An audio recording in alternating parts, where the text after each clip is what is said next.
I'm going on in 2 minutes. Good evening, Quaker. Good evening, Quaker fans. Coming at you live here from Mooresville for this Week 3 matchup between these two undefeated teams. Your Plainfield Quakers and the Mooresville Pioneers, starting in 145. Both teams enter this game, like I said, are 2-0, both ranked. Plainfield 6th, Mooresville 11th. These are two teams that are longtime rivals here in the Mid-State Conference. 1:30 to go now, and so it's really exciting to be here, and hopefully we'll get a Quaker win. But nevertheless, it's a beautiful late summer evening here in Mooresville, and 72 degrees now under a cloudy sky. So 1 minute to go now. And let me check my notes here.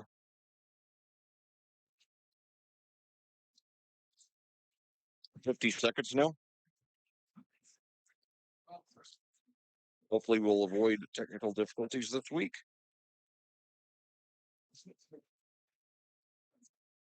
38 seconds now.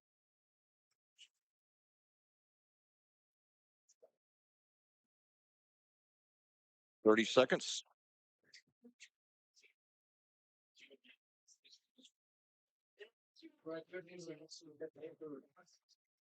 20 seconds. 19, 18, 17, 16, 15, 14, 13, 12, 11, 10, 9, 8, 7, 6, 5, 4, 3, 2, 1, and blast off. Hello and welcome to Mooresville Consolidated High School. I'm Steve McAtee, and I'll be bringing you all the action as your 6th-ranked Plainfield Quakers challenge the arch-rival and 11th-ranked Mooresville Pioneers in Week 3 of the Indiana high school football season. Well, last week in their home opener, Plainfield had another slow start before going on to win, but this one came much harder. 2 weeks ago, after a 0-0 first quarter, the Quakers scored 3 second-quarter touchdowns and cruised to a 31-7 road win over Terre Haute South. Then last week against the Harrison Raiders, Plainfield got the ball to the Harrison 25 Plainfield got the ball to the Harrison 25 or further on all 4 of their first half possessions, but amazingly scored no offensive points. They turned it over on downs at the 6, 45-2, and then on the last play of the half, with the ball at the 25, quarterback Bryce Monk threw an incomplete pass into the end zone. The Quakers did score on a 75-yard punt return by Ty White, but even that was followed by a letdown. The extra point, the conversion failed because of a bad snap, as did 2 the week before. However, Plainfield did play excellent defense, especially against the rush, and the Quakers led 6-0 at the half. In the second half, Plainfield started finishing off drives very well. Luke Starnes scored 4 rushing touchdowns, and calming what had become a major concern, Ethan Edwards hit all 4 extra points. 3 times the snap was perfect, once it was slightly high, but a big improvement from the previous bad ones. But the Raiders stayed within striking distance for the entire game. The Quakers got a 2-possession lead 3 times, but twice Harrison came back to cut it to 1 possession, and once they tied it. When it was 13-0, Harrison made it 13-7 on a brilliant trick play in which wide receiver Sullivan Garrett dashed over to quarterback Landon Nikoloff, took a lob pass and ran it in 42 yards for the touchdown. When it was 20-7, Garrett scored a 6-yard touchdown on the identical play, except this time left to right instead of right to left. The conversion failed. Then Plainfield lost a fumble on the first play then Plainfield lost a fumble on the first play of the ensuing possession, and the Raiders tied it on the next play on a 33-yard pass from Nikoloff to Jacob Schwartz. Those 2 touchdowns came only 14 seconds apart, with 10:49 and 10:35 remaining in the fourth quarter. The Quakers responded with touchdowns on their next 2 possessions, the latter coming with 3:50 left, making it 34-20. But then Harrison scored just 52 seconds later on a 72-yard pass from Nikoloff to Channing Glick. After a failed onside kick, Plainfield played very conservatively, forcing the Raiders to use all 3 timeouts, then punted and downed it at the Harrison 4. The Raiders advanced the ball to the Harrison 21, but then the game ended with 2 consecutive sacks of Nikoloff. Overall, he was sacked 6 times. Luke Starnes had another monster game, going 37 for 268, moving him just shy of 3,000 all-purpose yards for his career. Sabank did not put up numbers as big as he did last week, but he was solid through the air, completing 16 of 25 passes for 130 yards, no touchdowns, and no interceptions. And like last week, he completed passes to 7 different receivers. And also, like last week, junior Xander Nadam led the way with 7 receptions. His yardage total was almost identical as well, 72 against Terre Haute South, 75 against Harrison. He's been the most pleasant surprise on the team so far this season. Sabank was also very good on the ground, going 9 for 56. Now, tonight, Plainfield goes for its third consecutive 3-0 start as they visit the arch rival Mooresville Pioneers as both teams start the season, as both teams start mid-state conference play. Since legendary head coach Mike Gillen took over this program back in 2017, Mooresville has been one of the best 4A programs in the state, often featuring explosive offenses. Last year, the Pioneers went only 4-7, snapping a streak of 6 consecutive winning seasons, but this year they're back with a vengeance. 2 weeks ago, they started off with a big 28-14 road win over Bloomington North. Last week in their home opener, they destroyed Terre Haute North 48-8. He's completed 36 of 53 passes, 67.9%, for 366 yards, 3 touchdowns, and 1 interception. His leading receiver is probably the most pleasant probably the most pleasant surprise on the team so far. As I said, junior Xander Nadam. He has 14 receptions for 147 yards and 1 touchdown, and he's also been very consistent, having 7 receptions in each of the first 2 games for 72 and 75 yards respectively. In addition, sophomore Cohen Vanderbush has 6 receptions for 79 yards. Senior superstar Luke Starnes, I'm sorry, Senior Mason Beers has 5 for 51, and sophomore Austin Ward has 4 for 25 and a touchdown. On the ground, the Quakers are led by senior superstar Luke Starnes, who's further establishing himself as a major college prospect every week. He has 58 rushes for 371 yards and 6 touchdowns, in addition to having a 41-yard rushing touchdown. Quarterback Bryce Sabank has also rushed very effectively, going 10 for 69. Meanwhile, Mooresville has passed 60 times and also rushed 60 times, an even 1-1 ratio. They're led by senior quarterback Connor Cruz, who's completed 35 of 59 passes, 57.6%, for 359 yards, 7 touchdowns, and 1 interception. His leading receiver is junior Elijah Thompson, who has 9 receptions for 156 yards and 1 touchdown. He's followed by unrelated senior Journey Thompson, who has 7 receptions for 68 yards and 1 touchdown, followed by junior Brody Beasley with 6 receptions for 58 yards and 2 touchdowns, and senior Tyler Denny with 10 receptions for 57 yards and 3 touchdowns.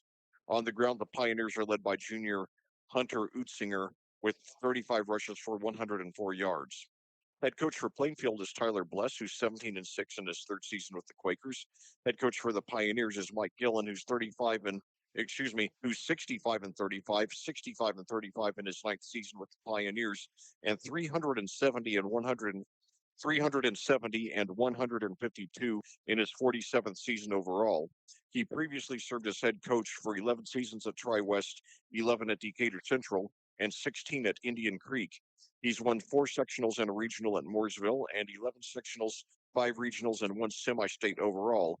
He's the 3rd winningest coach in Indiana high school football history, the 2nd winningest active coach, and a member of the Indiana Football Hall of Fame. Well, at this time, we'll take a short break for a few words from our sponsors, and then we'll be back with the opening kickoff. Plainfield, Mooresville coming at you live under the Friday Night Lights. Next. This broadcast of Plainfield Quakers football on audiosportsonline.com is brought to you by Bridget Frog, New Wave Solutions, Gunnell Financial, Crone Family Construction, Adrenaline Fundraising, Crest Point Real Estate Coach P. Chris Pearson, Selwith Jones and the Stewart Home Group, Remax Centerstone Julia Berberich, Flora Brothers Painting, I-70 Wrecker Service and Garage, Units Moving and Portable Storage, Haynes Roofing and Remodeling LLC, Headquarters Barbershop, Edward Jones Chris Houskins, Ellison Associates, BGW Construction, and Legacy Motorsports. Thank you, sponsors. Your support for the student athletes of Plainfield High School is greatly appreciated.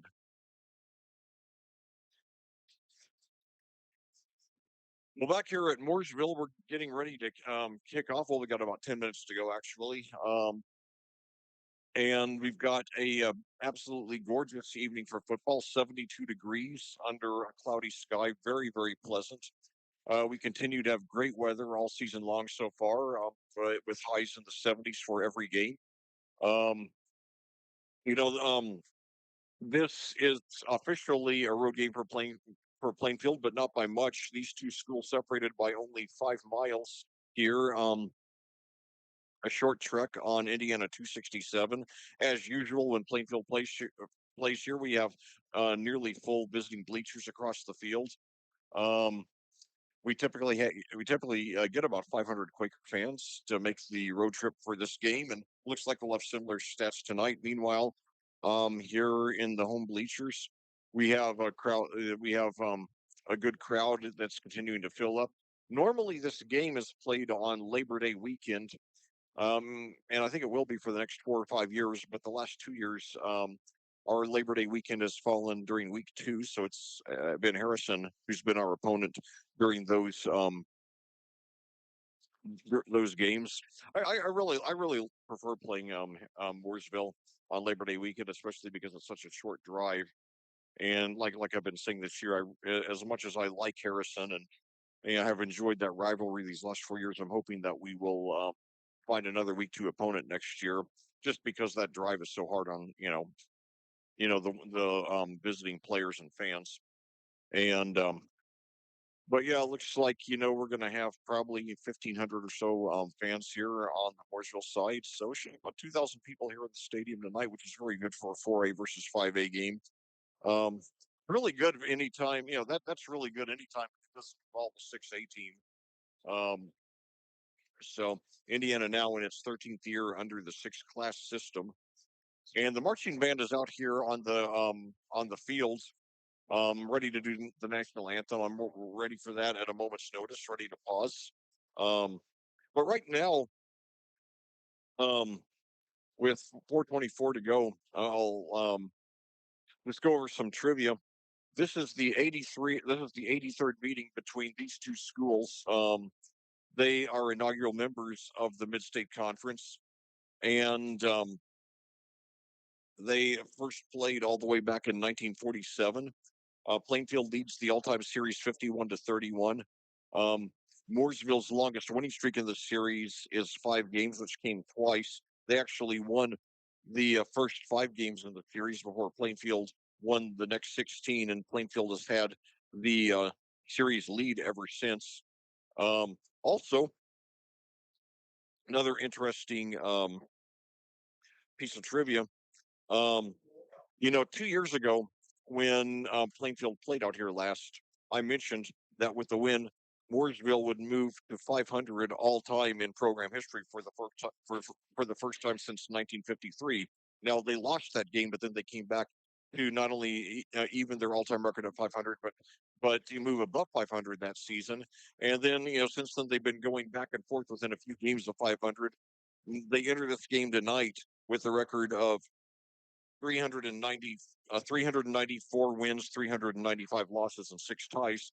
So with a win tonight, they will once again even their record at 500. But keep in mind, if you want to if you want to get an idea of how good the program has been lately, it was just 2 years ago that they moved to 500 for the first time in a whopping 70 years. So obviously, Mike Gillen has gotten this program back on track. He has 30 games over 500 and now in his ninth season with the team.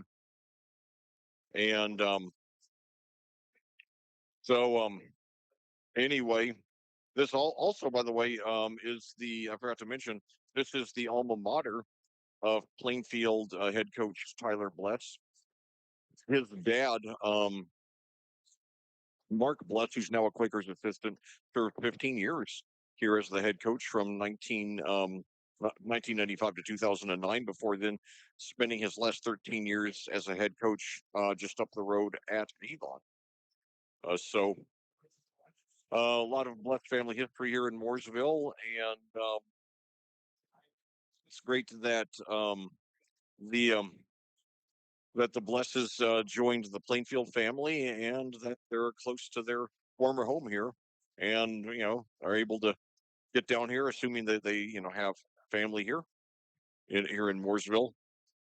And now we've got a video presentation on the scoreboard here. We're state of the art promotion for Pioneers football, and the marching band's been marching. The marching band's been here standing at attention for several minutes, and now Mooresville entering the field to a great ovation from their fans. Tonight is the mid-state conference opener for both of these teams. Both teams entering a 2-0 after um, playing the non-conference portion of their schedule. Of course, ever since Perry Meridian joined the conference back in 2018, it's been an 18 conference, so no weeks off, from conference play once the conference games start. Previously, each team had to fill 1 week with a non-conference opponent. For Plainfield, that was Ron Colley back in week 4. I really missed those games against Ron Colley, even though they were usually losses. They made us a lot better. Though 10 years ago next week, we actually did beat Ron Colley in really one of the most underrated wins in program history. All right, now let's take a look at what the other Hendricks County teams are up to this week. Starting in Class 6A, the Brownsburg Bulldogs remain at number 1 in this week's AP poll. They're 2-0, and they have 7 of this week's number one votes. Last week they got a huge 29-0 win over our sectional rival, the Cathedral Fighting Irish, now the 4th-ranked team in Class 5A. Tonight the Bulldogs play at home for the 3rd consecutive week to start the season, hosting the 2-0 and 12th-ranked Franklin Central Flashes. Also in Class 6A, and at that we will pause for the national anthem.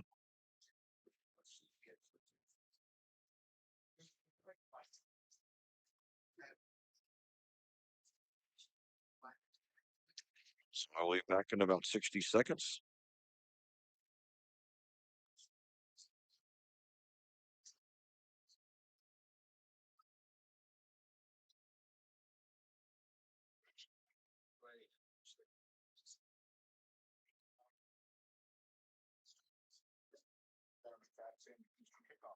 Lawrence, and your football. Is that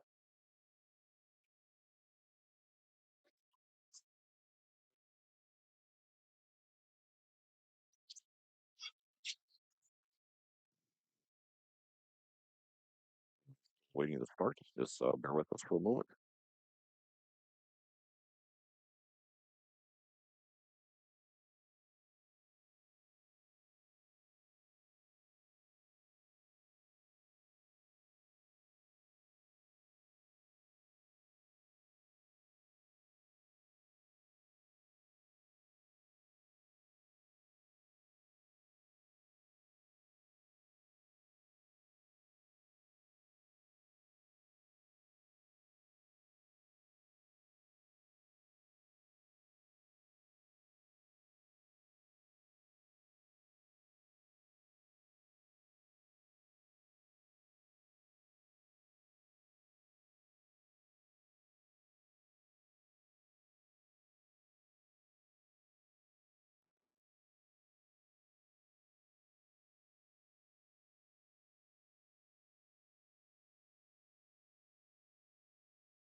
Well, thank you to the Mooresville Marching Pioneers for that lovely rendition of the national anthem. And anyway, back to taking a look at the other Hendricks County teams, also in Class 6A. The Avon Orioles continue reestablishing themselves as a first-rate program. They move up 2 notches to number 6 this week after last week's big 35-14 road win over over the currently 14th ranked Ben Davis Giants. After winning only 8 games combined in the last 4 years, Avon is now 2-0 for the first time in 6 years. Tonight they go up to the city of Fishers and they begin Hoosier Crossroads Conference play against the now fifth-ranked Hamilton Southeastern Royals. In Class 4A, the Danville Warriors are the only team in the county that is currently unranked. Danville fell to 0-2 with a 41-25 loss at Cascade. Tonight, however, the Warriors should get their first win of the season, and it should be a very easy win. They visit our sectional rival, the Anderson Indians, who we beat in the playoffs last year, 63-8. Anderson actually did snap a 15-game losing streak last week, beating the Indianapolis Washington Continentals 43-18. They lost their opener 2 weeks ago to the Yorktown Tigers 55-0. Tonight starts a 3-game road trip for Danville. In Class 3A, the Cascade Cadets move up 2 notches to number 3 after the aforementioned 41-25 home win over Danville. Tonight they begin playing the brand new Monon Athletic Conference, visiting the 1-1 North Putnam Cougars. And finally, wrapping up the county, also in Class 3A, the Tri-West Bruins move up 3 notches to number 7 after a 47-29 win at after a 47-29 win at Brebeuf Jesuit in Northwest Indianapolis. Tonight, Tri-West plays its home opener, playing the sixth-ranked team in Class 2A, the Triton Tigers. Well, no, they got the clocks set to 12 minutes. Now the captain's coming out to the center of the field for the coin toss, and the center of the field here, rather than having an M or some kind of symbol of Mooresville, it's actually the state of Indiana with the Indiana flag inside. That's because the flag was actually invented by a resident here of Mooresville. Um, and I will be talking about that at the half, because in the course of preparing for this game, I actually learned about the flag of my home state for the first time, despite being a 54-year-old lifelong Hoosier. Now, the last time I commentated here, which was 2 years ago, um, it was the first time that I ever commentated in this press box, which is a different press box than in my 3 previous games that I commentated here at Mooresville. And one of the differences is that this one seems to be a lot more soundproof, so you don't hear much from outside. Hopefully that makes for a clearer broadcast. Yeah, like my son just said, it's been heavily revamped. And 2 years ago, they were actually in the process of constructing an elevator up to the press box, which was a big thrill for my son because elevators are his greatest hobby. He's 20 years old now. He's been an elevator fanatic since about the age of 7.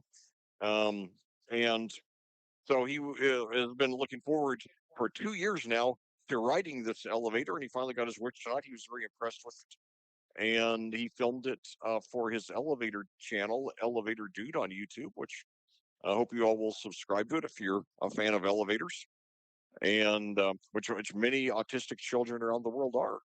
It's a hobby that I did not know existed until my son discovered it. Um,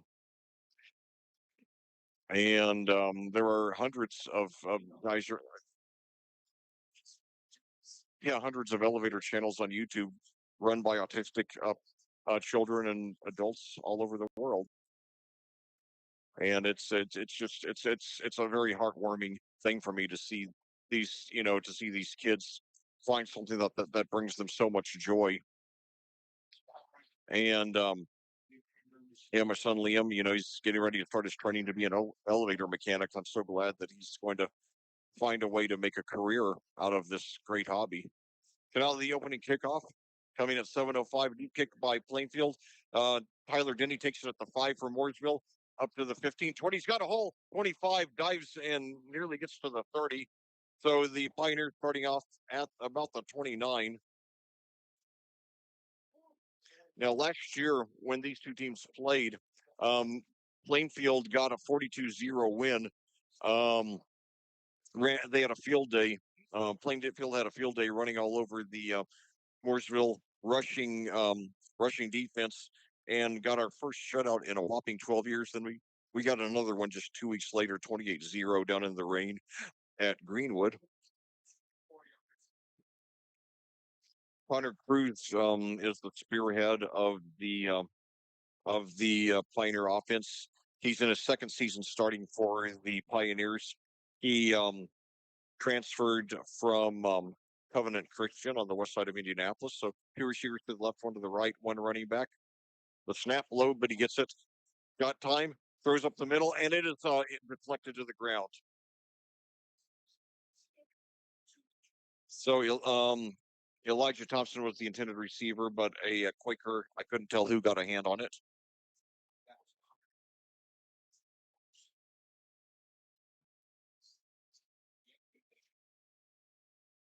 So 2nd and 10 for the Pioneers, 11:53 to go here in the quarter. Elijah Thompson out to the left, Journey Thompson, and one other receiver to the right. Hunter Untersinger is the running back. Connor Cruz in shotgun takes it, gives it this time to Untersinger, and he gets just about one. So a dreaded 3rd and long for the Pioneers. 11:40 to go and counting here in the first quarter. No score. Game 3 of 9 of the regular season. The 83rd full-time meeting between these two schools.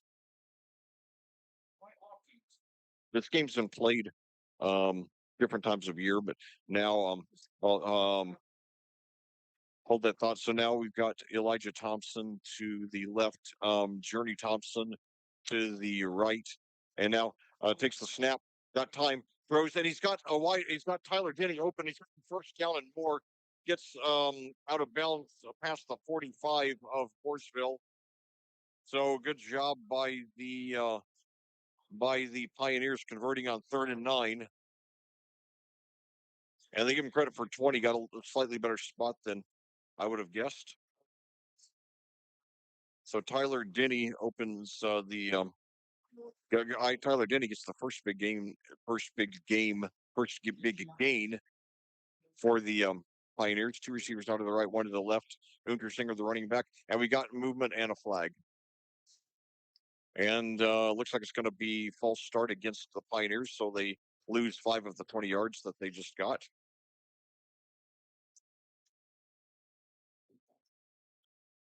John Harrell's Indiana High School football website predicted a 31-21 Quakers win in this game. So now let's see, we've got Elijah Thompson to the right, Journey Thompson, and Tyler Denny to the other side. Hunter Untersinger in the backfield. He takes it after a low snap, and he brings it up for about 4. His first one went for 1. Untersinger, an extremely German name. Three of my 16 great grandparents. 3 of my 16 great grandparents were German immigrants, and then another was a Swiss immigrant.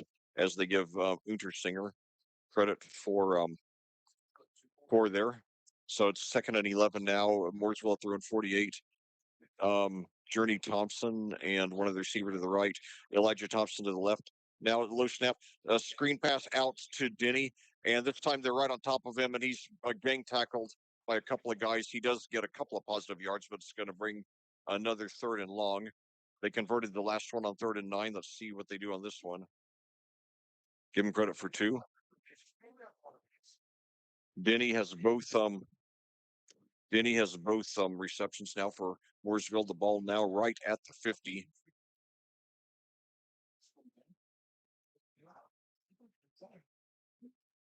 So now we've got Hogan Denny and Journey Thompson to the left, Elijah Thompson to the right, Untersinger, the running back, Cruz in shotgun, takes the snap, gets it. He's and they got another. This time Journey Thompson, he's got the first down up to about the 33. So twice now on the opening drive, the Pioneers come through with a big play on 3rd and long.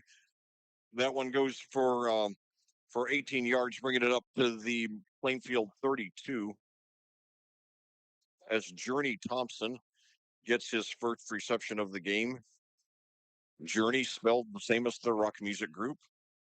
So two receivers to the right, one to the left. Untersinger the pass, but let's see.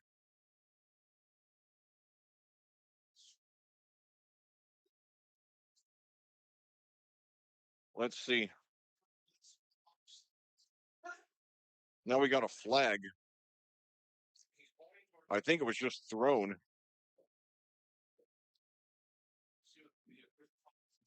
Intentional grounding. Okay, intentional grounding.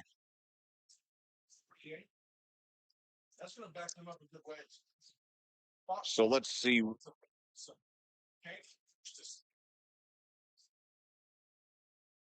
So let's see where they're now the officials are trying to decide where to spot it.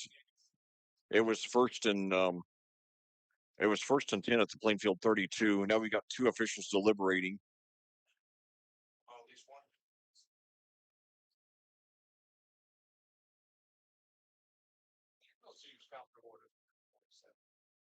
Now they're going to move it up. And well, I don't know. Now they're going. Now the official goes back to the original. Okay, so wow, they're okay. So it's a loss of 5. So second and 15 now at the 37 for Mooresville. And even the Mooresville commentator think it was a generous spot. So now fakes the handoff, and now he throws deep, and now it's way overthrown. Hogan Denny was the intended receiver. Had he gotten it, he would have gone down around the 12. So that now that'll make it third and 15. There was a loss of down on the intentional grounding.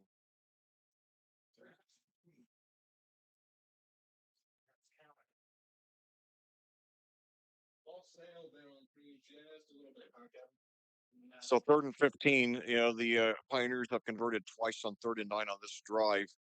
Hopefully they will not convert here on. Hopefully they will not convert here on third and 15. Though the Pioneers probably in 4-down territory. So two receivers to the right, one to the left. Snap, and now they blitz. And now Cruz throws deep for dinner. He makes the catch, but was he in bounds? That's very close. Oh man, he just barely got it. Wow, a spectacular catch by Denny. Wow.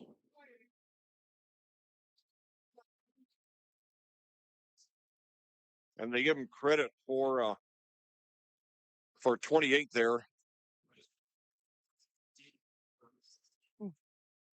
So Tyler Denny already 3 receptions for 50 yards for the Pioneers on this opening drive. So now one receiver at each side, and now throws into the end zone for Elijah Thompson, and it's deflected. So the defender, I couldn't tell who it was. I couldn't tell who it was, but he swatted it away.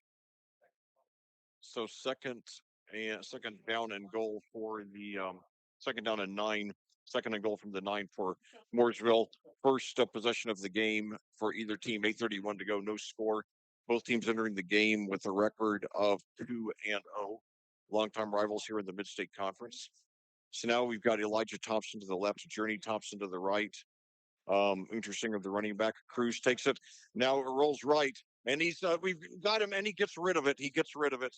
So now that'll be third and long for the 4th time on this opening drive. Will we finally get him off the field? We will see.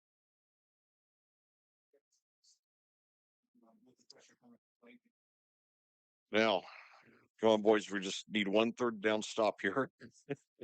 And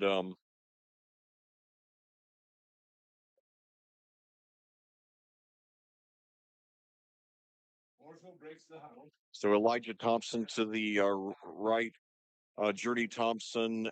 I'm sorry, Elijah Thompson to the left, Journey Thompson to the right. Untersinger, the running back. Cruz takes the snap, drops back. They blitz him, and he throws, and it's caught. And he's I believe that was Elijah Thompson. He gets tackled around the 2. Cruz 5 for 9 on this opening drive.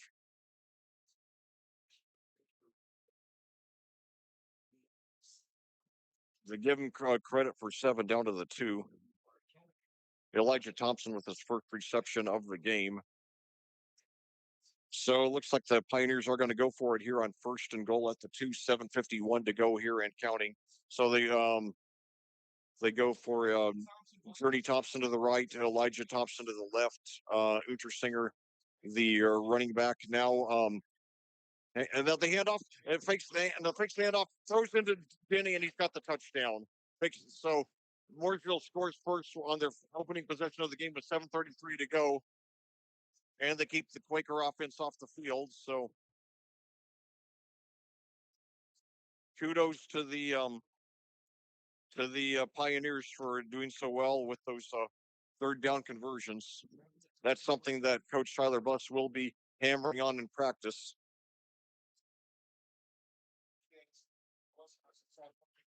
So now Hopkins on the extra point for the Pioneers. The snap is low, but they get it up, and it is good. So it's a 7-0 lead there by the Pioneers. The Quakers are about to get their first offensive possession. Um, Nevertheless, concern about the way that the Pioneers passing offense did so well, especially with those 3 third down conversions, twice on 3rd and 9, and once at 3rd and 15. That is not that's not a good formula for win. That's not a good formula for a win.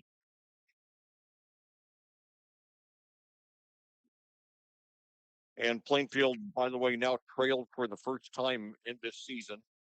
They never trailed against Terre Haute South. In fact, the only tie other than 0-0 in either of their first 2 games was 2020 last year, last week, excuse me, against Harrison.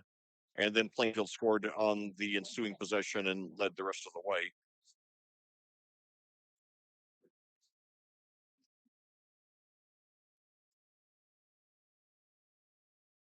Well, last year, the Pioneers had no answer to our stellar rushing offense. Hopefully, they won't tonight either. We will see. Mooresville has been improved this season.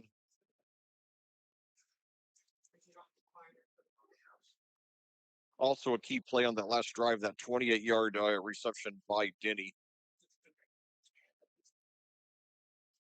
So Connor Cruz certainly upping his college stock here as a senior. And now it's it's a short range kick, and it goes out of bounds around the 34. They were trying to. It looks like they were trying to catch us off guard. So the Quakers will take over at the 35. Well, we just have to, stay composed. We're only down by 7. It doesn't matter if we score in 1 play or 20. Let's just score.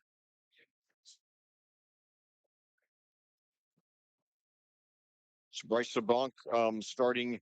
Well, this is now his 14th game starting for the Quakers. He is a junior. 3 receivers now to the right, 1 to the left. Luke Starnes, the running back, seven touchdowns already through 2 games to start off the season. His 3rd season as a starter. Now the snap, drops back, throws up, and he's got a completion there. I believe that was Xander Nadam, and he breaks a tackle, gets up a couple extra yards. No, that was Devin D'Amato. Excuse me, Devin D'Amato. It was 9 rather than 8. I apologize. And they give him credit for they give him credit for 7.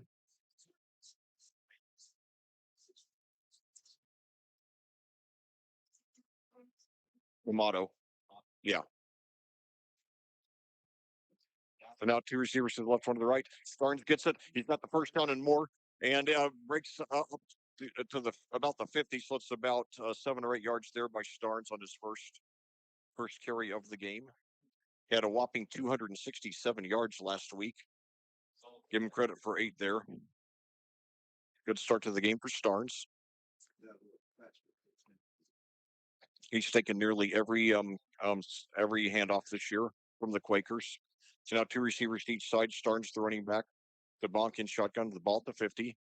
And now screen pass. It is complete, and he's got up for about 3 or 4. Mason Beers with his first reception of the game. So Sabank has completed his first two. 2nd and 6 for the Quakers at the Pioneer 46. There's the senior, had several good receptions for us so far. So 2 receivers to the left, nobody to the right. Now we got 2 running backs there in the backfield, including Starnes. Starnes gets it again, and he's up for about another 3 or 4. So it's going to be 3rd and short.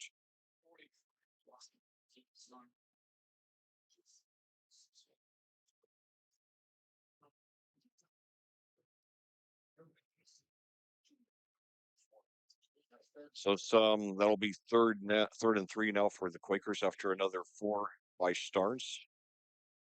2 for 12 now to start off, likely in 4 down territory.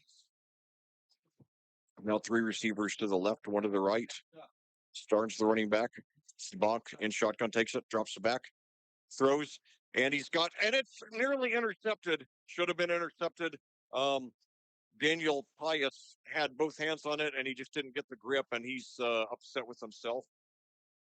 Very lucky for the Quakers. That was Sabank's first incompletion of the game. Quakers look like they are going to go for it with 5:19 to go, which I think is a wise decision. You don't want to take the chance of going down 2 possessions against these guys. So 2 receivers to the left, 1 to the right. Starnes, the running back. Gives it Starnes this time. He flouts, and he's got the first. He's got it. He's got it. Maybe 1 more. Officials are deliberating, but it looks clear to me that he has it. Yes. Okay, so the Quakers dodge a bullet there.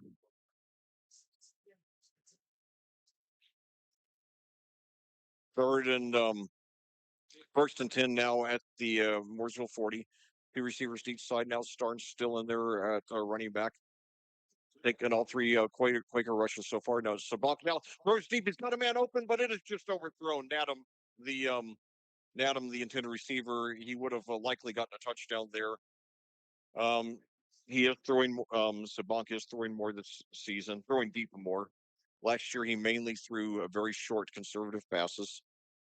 He was very efficient. Now 2nd and 10 at the Mooresville 40.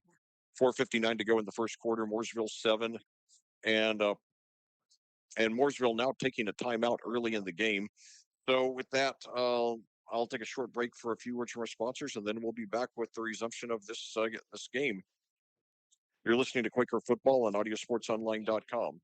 This broadcast of Plainfield Quakers football on AudioSportsOnline.com is made possible by the generous support of our sponsors. We would like to recognize them, and we hope you will support them. They are Frigid Frog, New Wave Solutions, Ganell Financial, Crone Family Construction, Adrenaline Fundraising, Crest Point Real Estate Coach P. Chris Pearson, Selwith Jones and the Stewart Home Group, Remax Centerstone Julia Burbridge, Flora Brothers Painting, I-70 Wrecker Service and Garage, Units Moving and Portable Storage, Hain Roofing and Remodeling LLC, Headquarters Barbershop, Edward Jones Chris Hoskins, Ellison Associates, BGW Construction, and Legacy Motorsports. Well, back here at Plainfield now, we've got a fake, and then Sabank takes it, but he didn't fake anybody out. He takes it. Let me rephrase that. Sabank took the snap, faked the handoff to Starnes, but he did not fake out the Mooresville defense who were right on top of him, and they bring him down for a loss of 1, bringing it 3rd and 11. 3rd and 11 at the Mooresville 41 for Plainfield.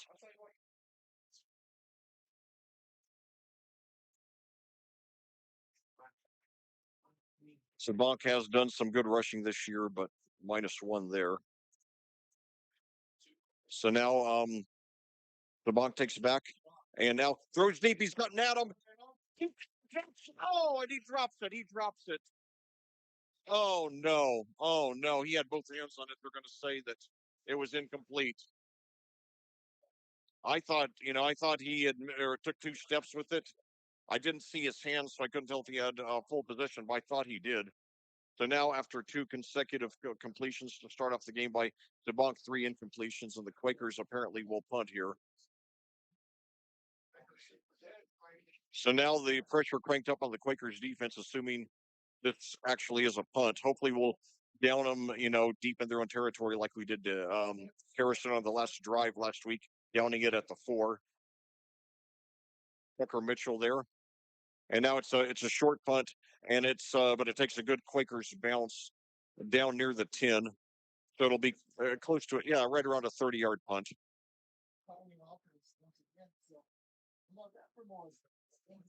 So Mooresville will take the ball over with 4:03 to go in the quarter and a chance to take a 2-possession lead. We got to stop it. We can't let them have 3 third down conversions like we did on the last possession, as well as scoring a touchdown on 4th down, granted only from the 2. So 2 receivers to the right, 1 to the left. Untersinger, the running back, Cruz in shotgun. Takes the snap, close snap, but he gets it, and it's high and incomplete. Cruz 6 for 11 so far by my count. Well, already 11 passes in the first 8 minutes. 3:59 to go now in the first quarter.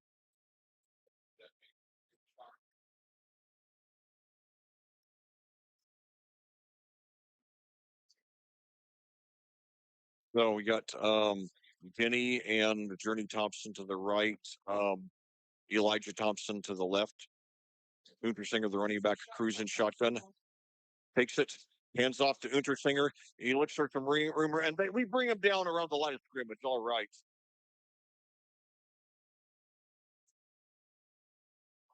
So Untersinger, his 3rd rush of the game.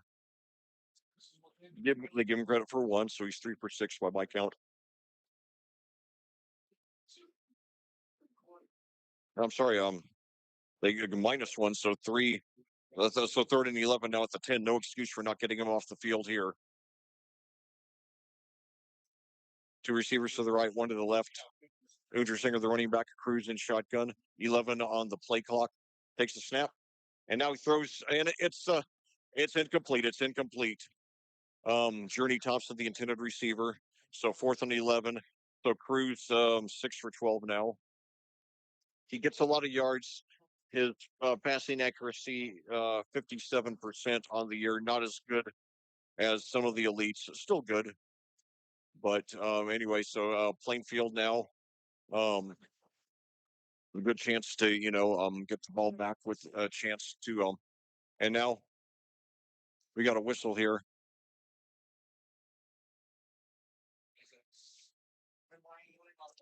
Sideline warning on Mooresville. 3:14 to go now. High White back deep to receive for the Quakers. He's standing at the Mooresville 48. He got a 75-yard punt return for a touchdown last week, and it's a very low kick, and it goes out of bounds around the 30. So Plainfield will start. Oh, they marked it. They said it went out of the 21. It must have just barely gone out of bounds because it took about another 9-yard bounce after that, but I didn't see it actually go out of bounds. So only an 11-yard punt there by Mooresville. That is so we got to take advantage of this now. The Quakers got as far as the 40 on their first possession. So now we got 2 receivers to the right, 1 to the left. So now they pick the handoff to Starnes, throw into the end zone to Nadam, and he's got it for the touchdown. All right, all right. So big sigh of relief for the Quaker fans. That's the 15th reception and 2nd touchdown for junior Xander Nadam on the season. All right, all right. So Sabank is 4th touchdown of the season versus only 1 interception.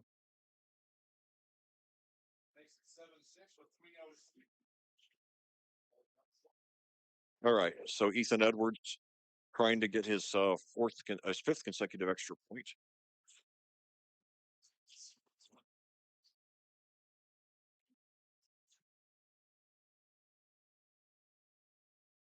Conversions were a big problem against Terre Haute South, but then last week after missing the first one, hit 4 in a row and now make it 5 in a row, carrying on into this game.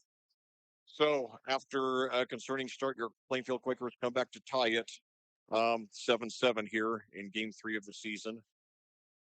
Um, a very a very short punt by quarterback Connor Cruz only goes 11 yards, and the Quakers capitalize on the first play of the ensuing drive.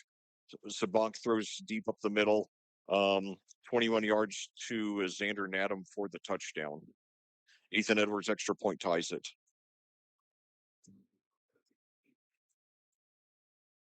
Nadam 7 receptions in each of the first 2 games, 72 yards against Terre Haute South, 75 against Harrison, and now 21 and a touchdown tonight. He also had a touchdown against Terre Haute South.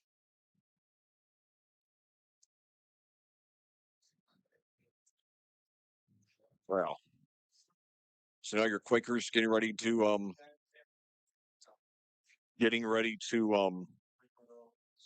kick off, and I'll tell you,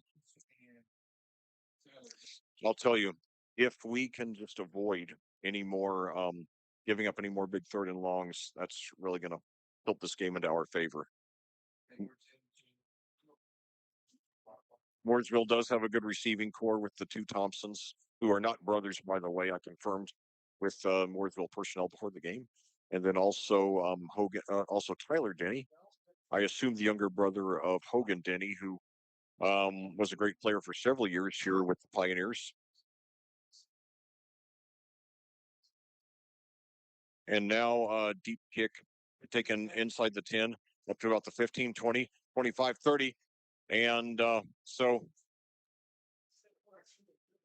yeah, that Cooper Jones on the return for Mooresville, he gets it up to about the same spot that the first one went up to, around the 30.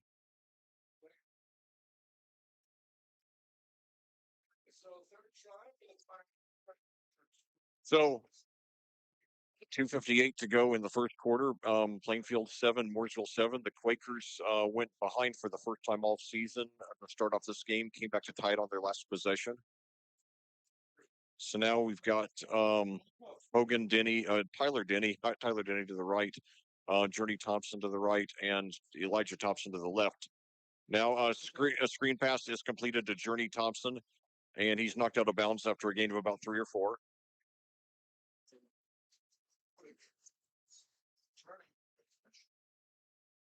First time I've ever heard of Journey as a first name. And his second reception of the game, his first was for 18. That was 1 for 3. 80 yards for Thompson. I'm sorry, for Cruz through the air.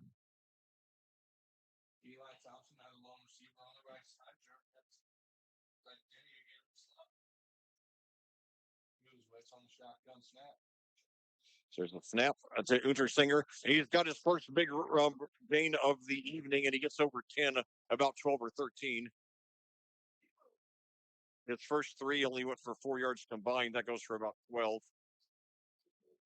Yeah, they give him credit for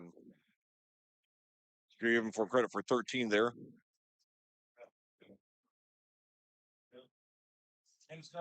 He is a junior for the Pioneers. So now Elijah Thompson to the right, Journey Thompson, and Tyler Denny to the left. Untersinger, the running back. Cruz takes it, hands off there, and this time they're right on top of Untersinger. Although he plows forward, gets a couple of yards after contact, showing some toughness there. He's not a tall guy at 5'7", but he does weigh 190, some bulk. Give him 3 for that one. I have him 5 for 20 now. 2:28 to go in the quarter. Ball now just inside Pioneer territory at the 49, 2nd and 7. So Elijah Thompson to the right, Journey Thompson and Tyler Denny to the left. Untersinger, the running back, cruising shotgun, takes it. And now throws up the middle, and Denny, wow, it's perfect timing. He turned around right in the nick of time, made the catch for a gain of about 12 or 13.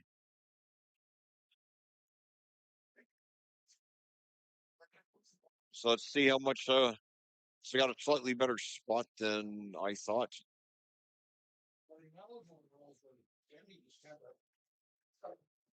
16 there. So Denny having an outstanding game already, 5 for 68 through the air and a touchdown. 5 for 68 and a touchdown for Tyler Denny in the first quarter. So two receivers to the right, one to the left. Low snap, but he gets it. He takes it up himself. He sits around the line of scrimmage, breaks a couple of tackles, and he gets around 4. So good second and third effort there by Cruz. The first Pioneer other than Untersinger direction this game. And they give him credit for 4, it looks like. 2nd and 6 for the Pioneers now at the Plainfield 34, 1:11 to go here in the first quarter. Game tied at 6. Elijah Thompson to the left, Journey Thompson and Denny to the right. Untersinger, the running back, Cruz in shotgun. Takes the snap. It's got time, and it throws up the middle, and it is incomplete. I think some people wanted pass interference. Did not get it. So 3rd and 6 now. The Pioneers likely in 4-down territory. Cruz, I have him 8 for 15, 96 yards and a touchdown here in the first quarter. 51 seconds to go. So now Denny and Journey Thompson to the left, Elijah Thompson to the right. Untersinger, the running back, the snap. And now it throws up the middle, and it is caught. And I think he's got the first down. And yeah, that was this time. Okay, that was Brody Beasley there with his first reception of the game. He gets 6, exactly what he needed. So Cruz goes over 100 yards here in the first quarter, 9 for 16 for 102 and a touchdown. Beasley, the fourth Beasley, Beasley is the 4th Pioneer to catch a pass. 1st and 10 at the Plainfield 28 for Mooresville. 2 receivers to the left, 1 to the right. A handoff there to Untersinger, and he's hit around the line of scrimmage. He dives forward. He gets about 5 or 6.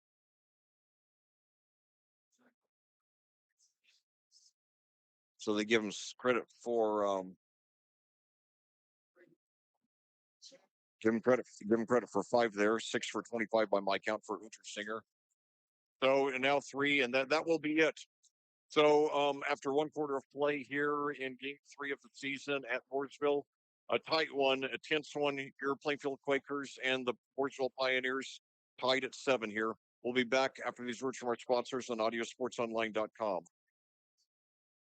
This broadcast of Plainfield Quakers football on audiosportsonline.com is brought to you by the generous donations of our sponsors. We would like to thank them, and we hope you will support them. They are Frigid Frog, New Wave Solutions, Ganell Financial, Crone Family Construction, Adrenaline Fundraising, Crest Point Real Estate Coach Chris P., Real Estate Coach P., Chris Pearson, Selwith Jones and the Stewart Home Group, Remax Centerstone Julia Berberich, Flora Brothers Painting, I-70 Record Service and Garage, Units Moving and Portable Storage, Haynes Roofing and Remodeling LLC, Headquarters Barber Shop, Edward Jones, Chris Houskins, Ellison Associates, and BGW Construction and Legacy Motorsports. Thank you, sponsors. Your support for the student athletes of Plainfield High School is greatly appreciated. Well, back here at Mooresville, we're about to start the second quarter with your Plainfield Quakers and the arch rival Mooresville Pioneers tied at 7. Mooresville has the ball on 2nd and 5 at the Plainfield 22. The Pioneers got the ball first and scored on their opening possession on a 2-yard pass from Connor Cruz to Hogan Denny. The extra point was good. Then Plainfield tied it later in the quarter on a 21-yard pass from Bryce Sabonk to Xander Nadam. And the extra point also good. So 2 receivers to the left, 1 to the right. Untersinger, the running back. Cruz takes it, pressured, throws for Denny, and it is no good. Incomplete. The official rules that the contact was incidental, so 3rd and 5 here.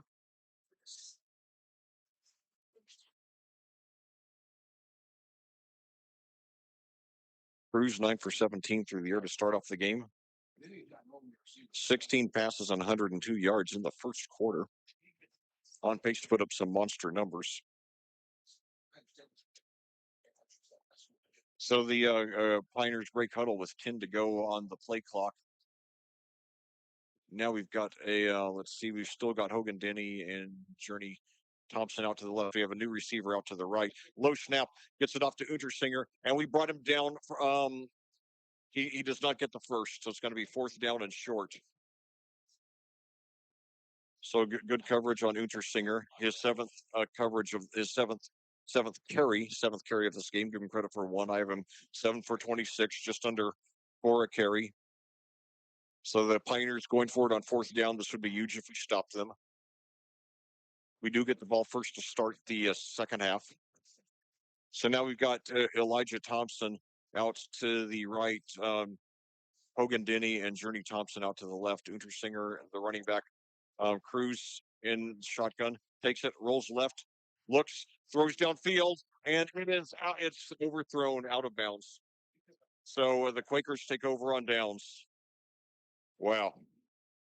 So a sigh of relief for Plainfield. They have the ball with a chance to take the lead. They have it at their own 21. They started the last drive at the Mooresville 21. It lasted one play. Touchdown pass from Sabank to Nadam. So now now their third possession of the game. Hopefully will get us the leads to keep. So now 2 receivers to the right, 1 to the left. Sabank in shotgun. 2 running backs now. And now hand off there to Starnes. He's got the first and more up to about the 34, and we got a flag. So let's see if it counts or not.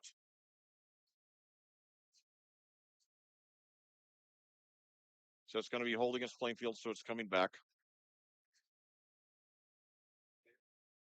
So disappointing turn of events for the Quakers, though, it'll still be first down.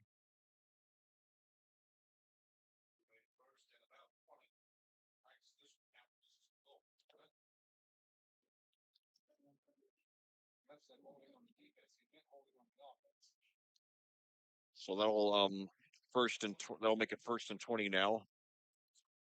1st and 20 at the 11.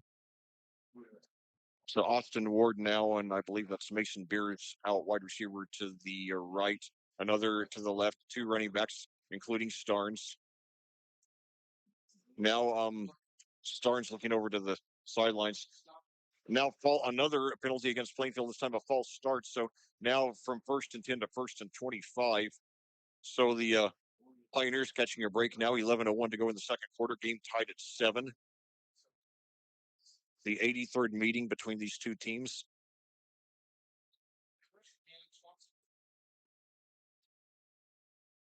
So 2 receivers to the left, 1 to the right. 2 running backs. Handoff now to Starnes, and he gets up for about 3.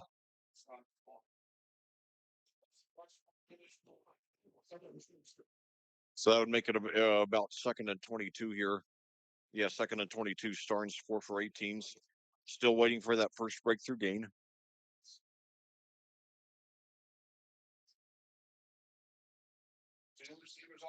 Two receivers to the right, and now nobody out to the left. They're they've Quakers have been running the last several plays with 2 running backs. Sabank again. I'm sorry, Starnes again, and he takes it up for 3 or 4, so it's going to be 3rd and very long. Maybe they're just hoping that Starnes will get that breakthrough, which he usually does eventually.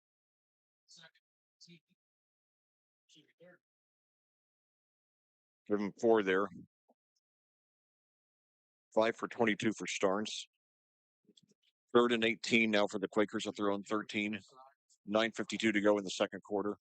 2 receivers to each side now. Starnes still in there running back.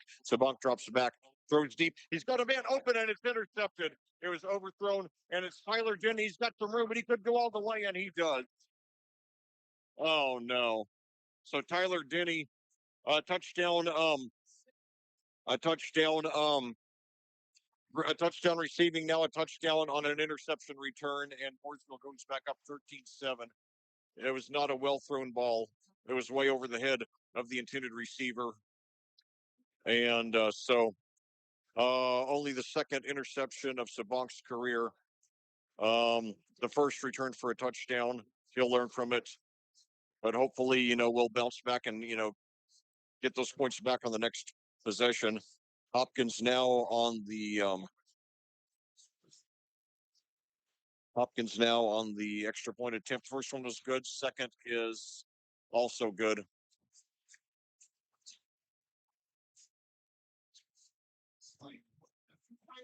Oh, wow. Quakers. The disappointing thing so far tonight is that, you know, we're having, we're just giving up big plays. We're giving up big plays, and we've made some fundamental mistakes that have really caught us. Now, not I will say that a 28-yard reception by Denny was a spectacular catch, but you can't give up as many big plays as we've given tonight, and not struggle. I mean, so that's three third down conversions from 9, and 15 yards, a fourth down touchdown conversion, and now an interception return for a touchdown. And really, let's face it, one of Sabank's first passes of the game on our first on our first on our first possession should have been intercepted. Pius had it in both hands; he just didn't get the grip on it.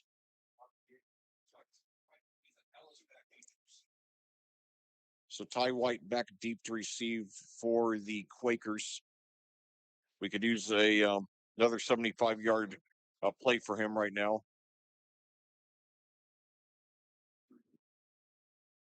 Quakers trail for the second time this season. Last time they did, they came back and got the points quickly. And now another mid-level kick, and it is taken up. And now I think he was hit after he knelt. That was Vanderbush there. Nevertheless, the Quakers will get the ball right around their own 40. So pretty solid field position there.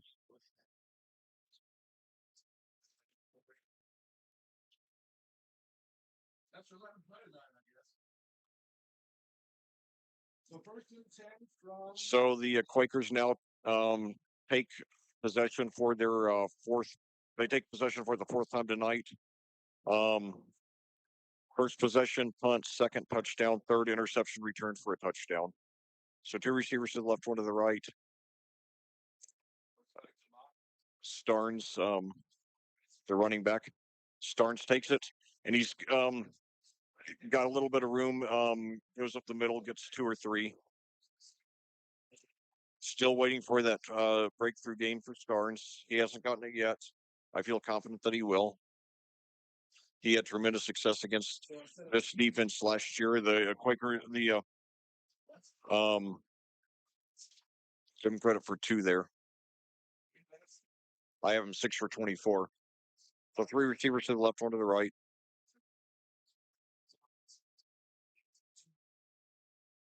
Now I believe that was Austin Ward who got it up for 4 or 5 yards. No, I'm sorry, that was Ethan Ellis, only a second catch of the season. So good to see him getting back into the action. Give him credit for 4 there. Sabank 4 for 8, 1 touchdown, 1 interception.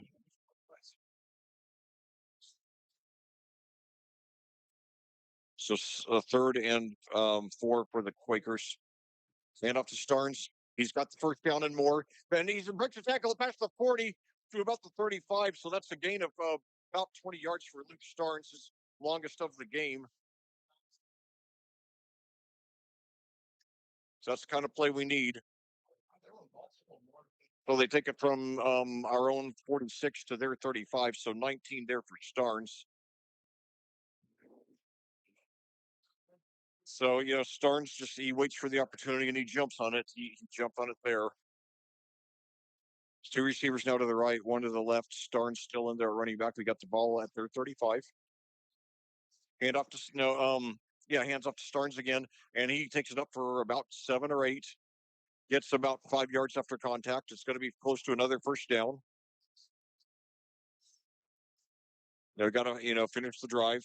The Quakers struggled to do that last week.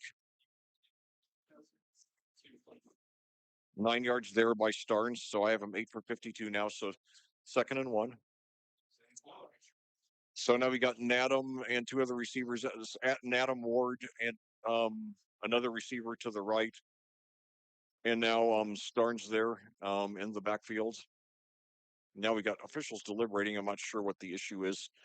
The clock stopped 7:26 to go in the second quarter. Mooresville 14, Plainfield 7, but the Quakers do have the ball. 2nd and 2 now. 2nd and 2 at the 27. Not sure about the list. Now handoff there. Starnes, he's hit at the line of scrimmage, and he does not get the first. They might give him forward progress out to the line of scrimmage. That'll be about it.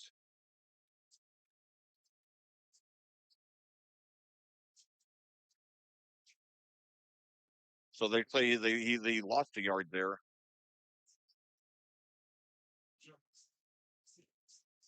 So 3rd and 3, a very big 3rd and 3 for the Quakers at the Mooresville 28, trailing by 7. 6:50 to go and counting here in the second quarter. So got Adam and Ward out to the left, nobody to the right. Starnes still there. Starnes still in there, running back. Sabank takes the snap, drops back, and he takes the pass, and now he runs with it, and he's shy of the first down though, so it'll be 4th and very short.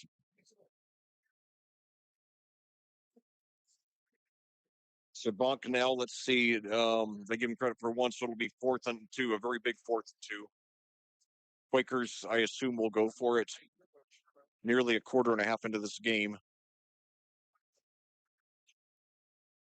So 2 receivers to the right, 1 to the left. Starnes there in that running back. Takes it.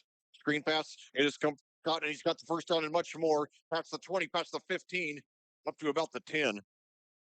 All right. That was Nadam again.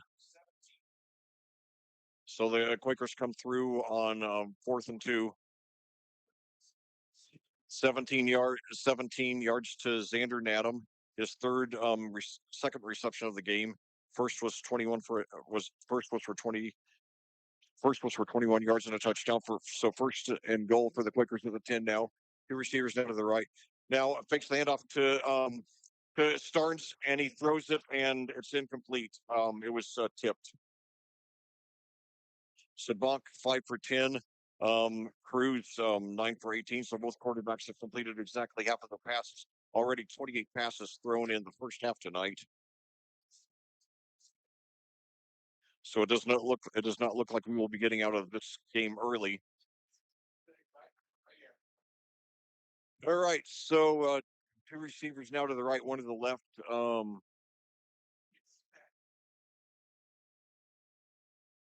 Starnes in the backfield now. High snap, but he gets it hands off to Starnes, and he's gets up forward for maybe a yard.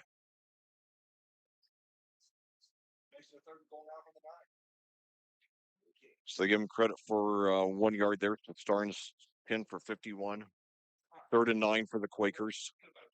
Now they're close enough that I can see going for an Edwards field goal attempt here, but we really need to get this touchdown and tie it.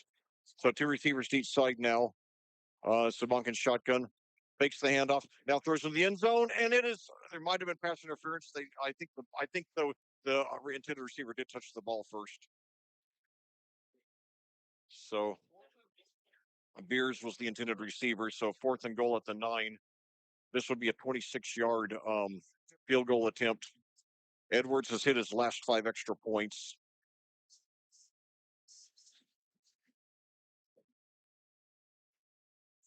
So this would make it 14-10, 4:57 to go in the quarter.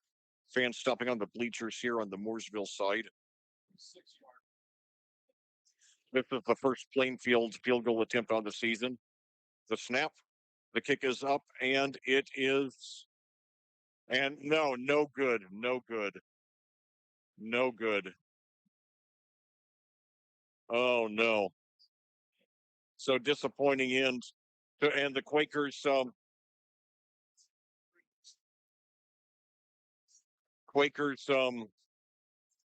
gosh, um, eight first half possessions, the last two games, only one score. They've got to do better than that. They've got to do better than that.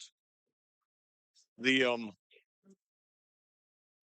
gosh, the and now the Pioneers take over at the 24:54 to go. Now we've really got to keep them out of the. We got to keep them out of the. We got to keep them from taking a two possession lead into the locker room. We do get the ball first to start the second half. Last week, we after going 0 for 4, scoring on our offensive possessions in the first half, we scored on 4 or 5 in the second half. Hopefully, we'll have a similar second half performance tonight, but we got to start bringing it all 4 quarters. So now two receivers to the left, one to the right. Low snap, and he gets it. The pass to Denny, and he's tripped up, but he breaks the tackle, and he gets up for the first down and several more, and he goes to 20 yards on it. Oh no!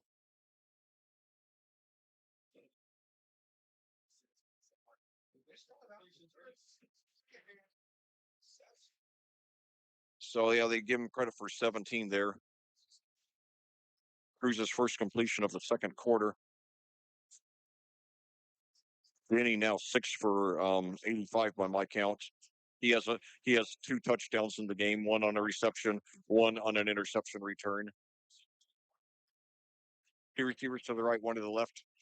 Hand off now to Untersinger, and he's brought down for a short gain.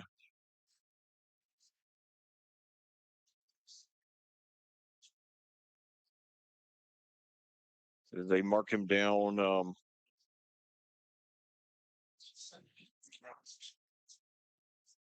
Give him credit for 2 there. So 2nd and 8 for the Pioneers. The receiver to the right, one to the left. And now Cruz going under center with 3:52 to go now. The Pioneers have the ball at their own 39. Hands off there again to Untersinger, and they're right on top of him. They bring him down. They might give him a yard, maybe 2. Nevertheless, it'll be 3rd and long. We gotta get him off the field here. We gotta get him off the field. So they give him credit for 1. Untersinger 9 for 29 by my count. 3rd and 7 for the Pioneers at their own 40. They lead 14-7, 3:24 to go. They have 2 timeouts in the half. The Quakers have 3. We're in the second quarter here. So 2 receivers to the right, one to the left. Can't let them have another big 3rd down conversion. So now Cruz takes a snap, throws up and it's incomplete. It's incomplete. I assume they will punt here. Journey Thompson, the intended receiver.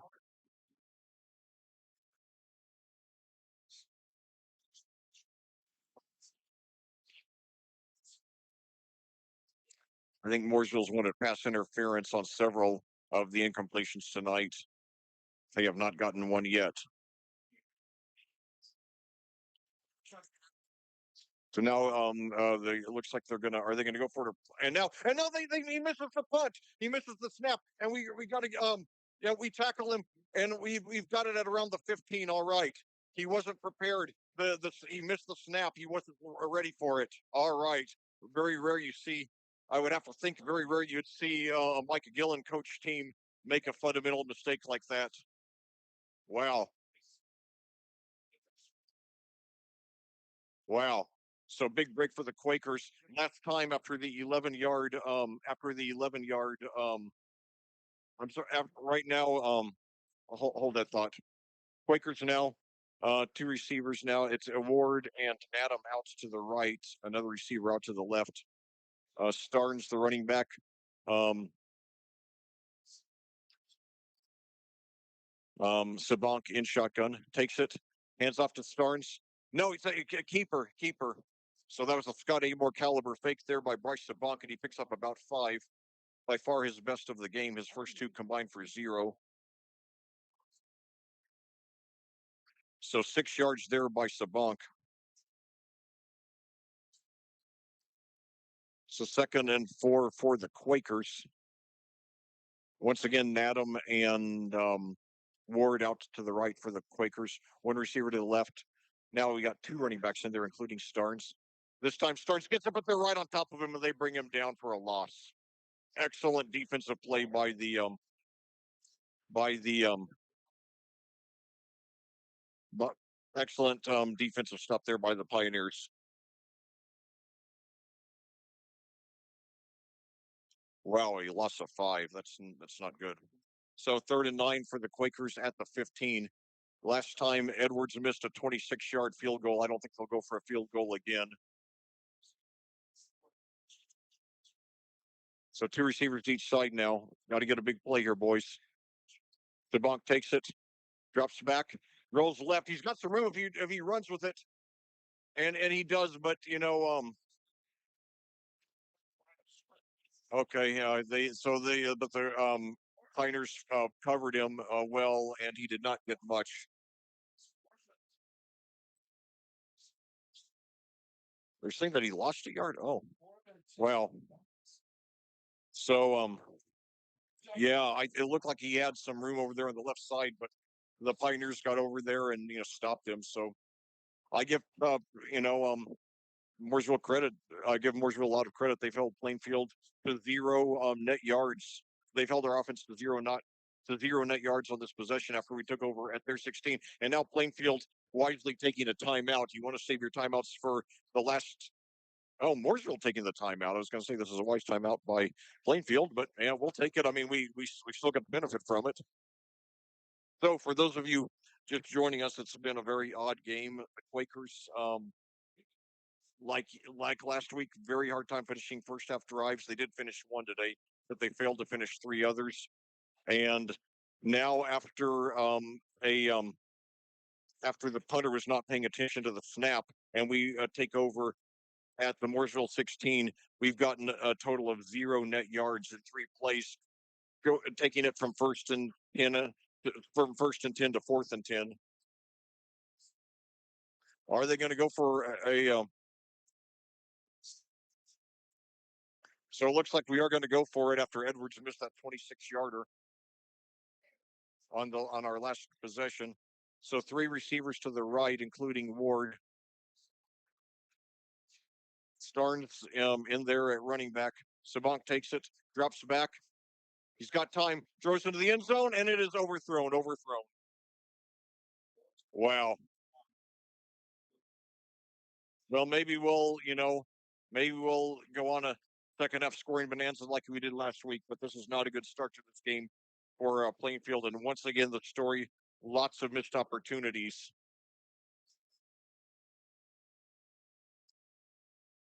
.136 to go, and the Pioneers very lucky to be in the lead. And now we've got apparently some rain here, and this would seem to favor the team that's more passing oriented, which of course is Mooresville. 2 receivers to the left, 1 to the right. And now weak snap. And now we get under sinker down for a loss. And will we take our timeouts? We have all 3 still. Will we take our timeouts in the hope? Yes, we just took. I guess that was Plainfield takes the first time out finally with 1:25 to go. I think they're, hoping to get the ball back in good field position, especially after that 2-yard loss by Untersinger, who we've contained pretty well in this game. He's gone 10 for 27 by my count. So this was the most tense game of the year we've had so far. Last week against Harrison was pretty tense too, but this one more so. This is the first time we've gone down all year. We were down 7-0, tied it. Now we're down 14-0. We had a golden opportunity to score, and then we just threw it away, and that is unfortunate. We've got to stop these missed opportunities. That could be, I mean, we've got we've got 6.5 games still to fix that problem. That's why you play the regular season. But yeah, we've got to stop the missed opportunities.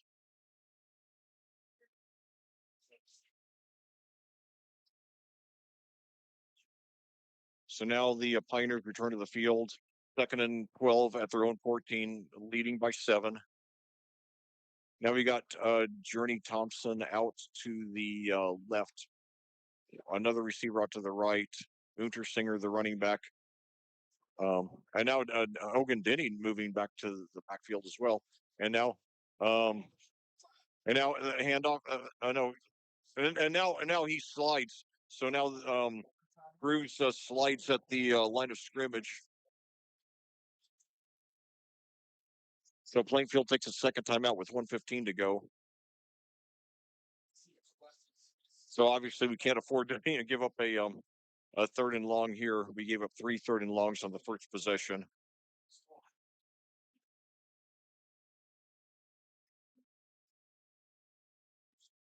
Cruz 2 for 4 on the ground in this game.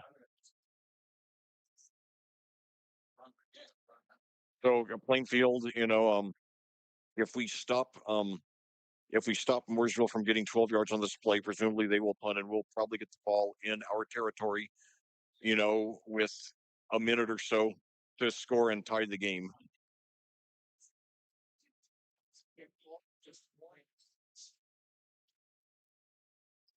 Mooresville on their first punt went for 11 yards, and on what was going to be the second punt. The punter was not even watching when the ball was snapped, and we took over at the Mooresville 16 and turned it over on downs, getting 0 net yards on 4 plays.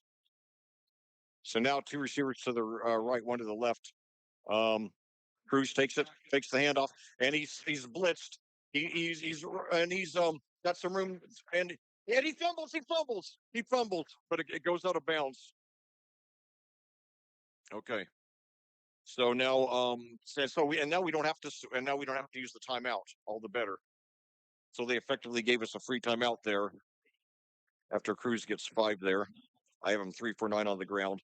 So Mooresville will presumably punt here. 4th and 7 at the 19, 1:07 to go. So the Quakers will get the ball back, probably in good field position, still with 1 timeout.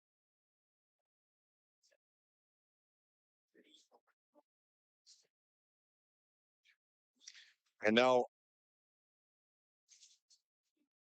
so yeah, Plainfield, interestingly, taking a timeout there. I don't know why they didn't save it for the after they got the ball. But anyway, 1:02 to go. In 1:02 to go in the first half. Your score: Mooresville 14, Plainfield 7. The Pioneers have it 4th and 7 at their own 19. They're about to punt. Their first punt was very bad. Only went for 11 yards. Set up our only score of the game so far.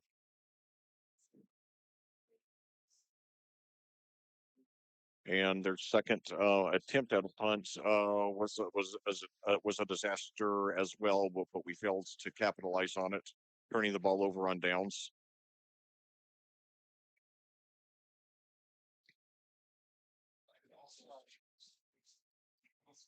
So Mooresville still with 1 timeout. Plainfield does not have one though.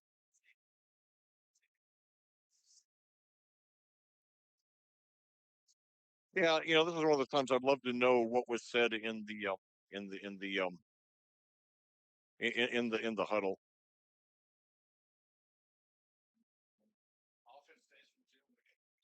So now White back in Plainfield territory at the Plainfield 44, and now we've got a false start in Mooresville, so backs it up 5 yards, so we'll take it. So that brings it down to the 14.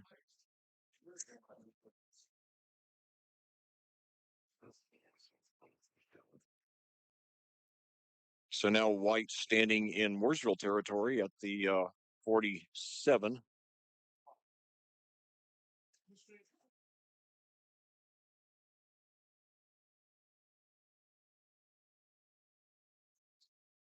Takes it, and he kicks it, and it's taken at the 43. And now I think they might be at that, but that's a horse collar tackle. He's right down around the 36, so that'll I think they'll add 15 yards to that. So the Quakers starting in great field position. with 54.8 seconds to go in the half, but let's see if they capitalize. They did not last time. So the Quakers should start the drive right around the 21, the Mooresville 21. They'll have nearly a minute. No timeouts, but with the amount of time remaining, they can afford to work the whole field.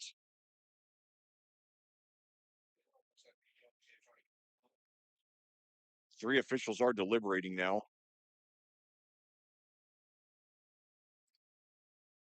No penalty. Wow, looked like a horse collar tackle to me.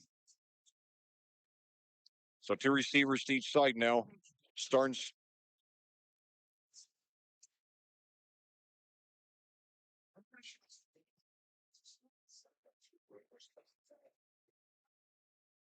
And now we've got Ward, and I believe that's Beers out to the right. Nadam and Vanderbush out to the left. Starnes, the running back. Sabank in shotgun. And by the way, the Mooresville commentators agree that it should have been a horse collar tackle. So I don't know what their thinking was. I'd like to see a replay of that. So now, screen pass to Starnes. He's got the room on the left side, past 30, 25. He's got the first down up to close to the 20. So Starnes' first reception of the game, he had a 41-yard touchdown reception against Terre Haute South a couple of weeks ago. Give him 14 on that one. And now screen pass into the end zone.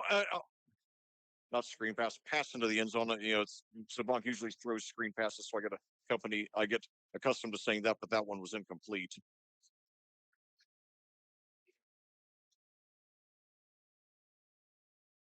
So Starnes becomes the fifth Quaker to catch a pass tonight.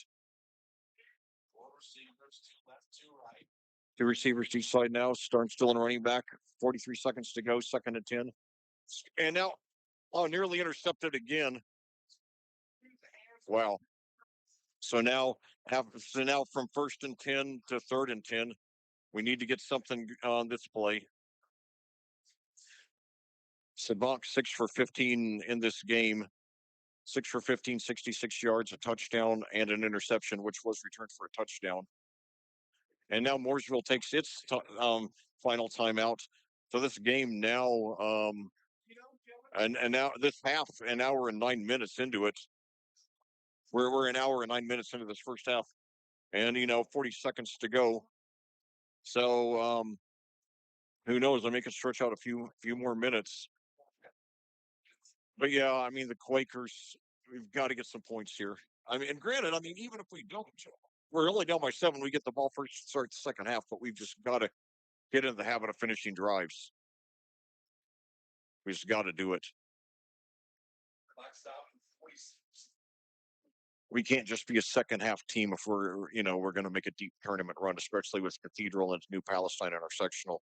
We have to be a 4-quarter team. So now three receivers to the right, one to the left. Starnes the running back. 3rd and 10, Plainfield. They're at the Mooresville 22. 40 seconds to go, trailing by 7. Sabank throws up the middle. It's nearly intercepted on a tip. Ward tipped it, and then a Mooresville guy got his hands on it, but didn't get the grip.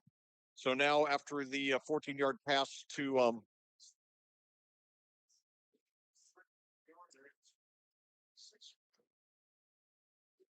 so the Quakers are going for it after the 14-yard pass to Starnes. Now 3 incompletions in a row for Sabank. 35.1 seconds to go. Now Sabank takes the ends out, throws, and he's got the incompletion for the first down. Yes. So the Quakers are still alive. So that Starnes with 2 big receptions on this drive. Takes 12, so 12 yards for Starnes there.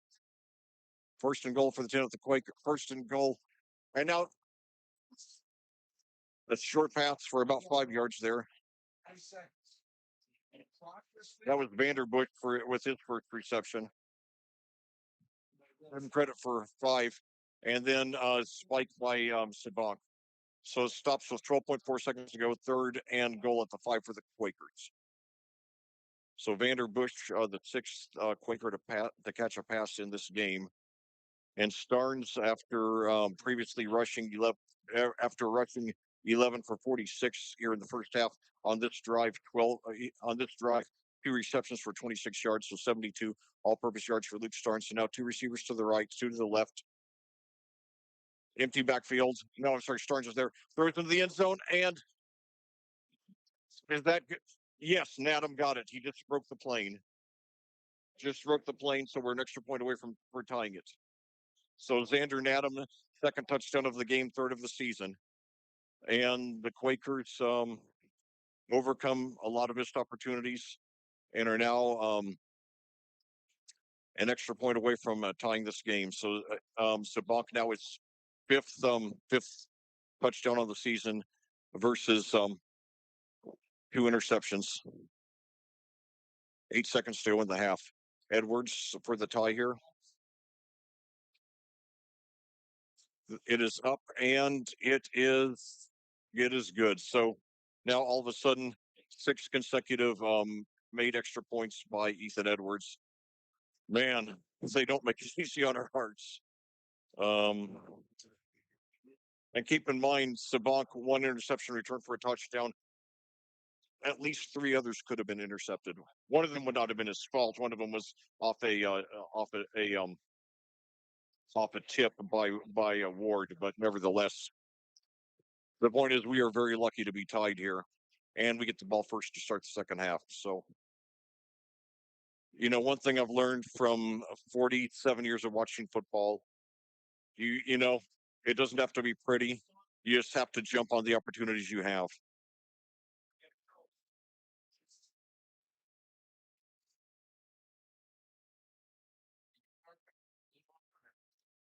Man, this is tense.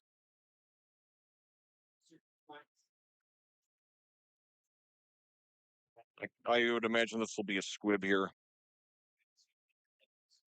8:18 to go. The game. We're already an hour and 14 minutes into the game. Often, we're in the second half by now. I remember, my frequent broadcast partner, Rob Kindles, told me that in the early days of audiosportsonline.com, when they had about 75 or 85 schools, Plainfield would often be the first team to finish because they did so much rushing. So now, yeah, it's a squib. Although it does go deep. And now it's mishandled. Denny goes for it. He picks up around the 3, tries to do something with it up to the 5. We got to get on. He's dangerous, and he runs out of bounds with 7/10 of a second left. I would imagine that the Pioneers would. I would imagine probably there'll just be a kneel down here by Cruz. Cruz spelled Cruz, so spelled like Ted Cruz, not Tom Cruise. So the Pioneers will take over at the 15 for what will likely be the last play of the half.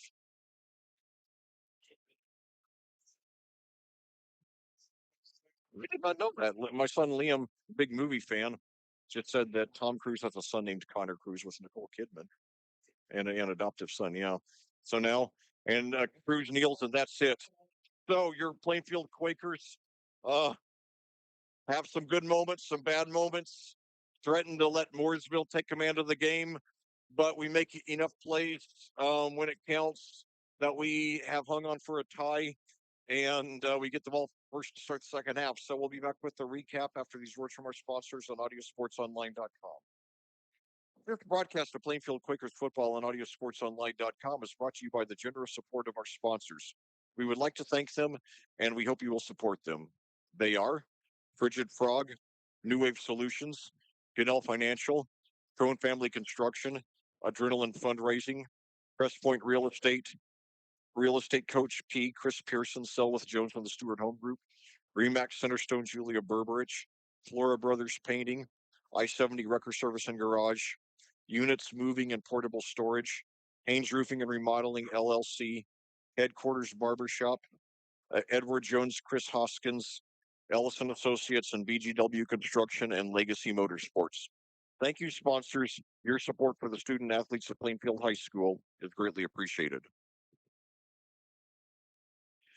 Well, back here at Mooresville, we got a barn burner going with your Plainfield Quakers and the Mooresville Pioneers tied at 14.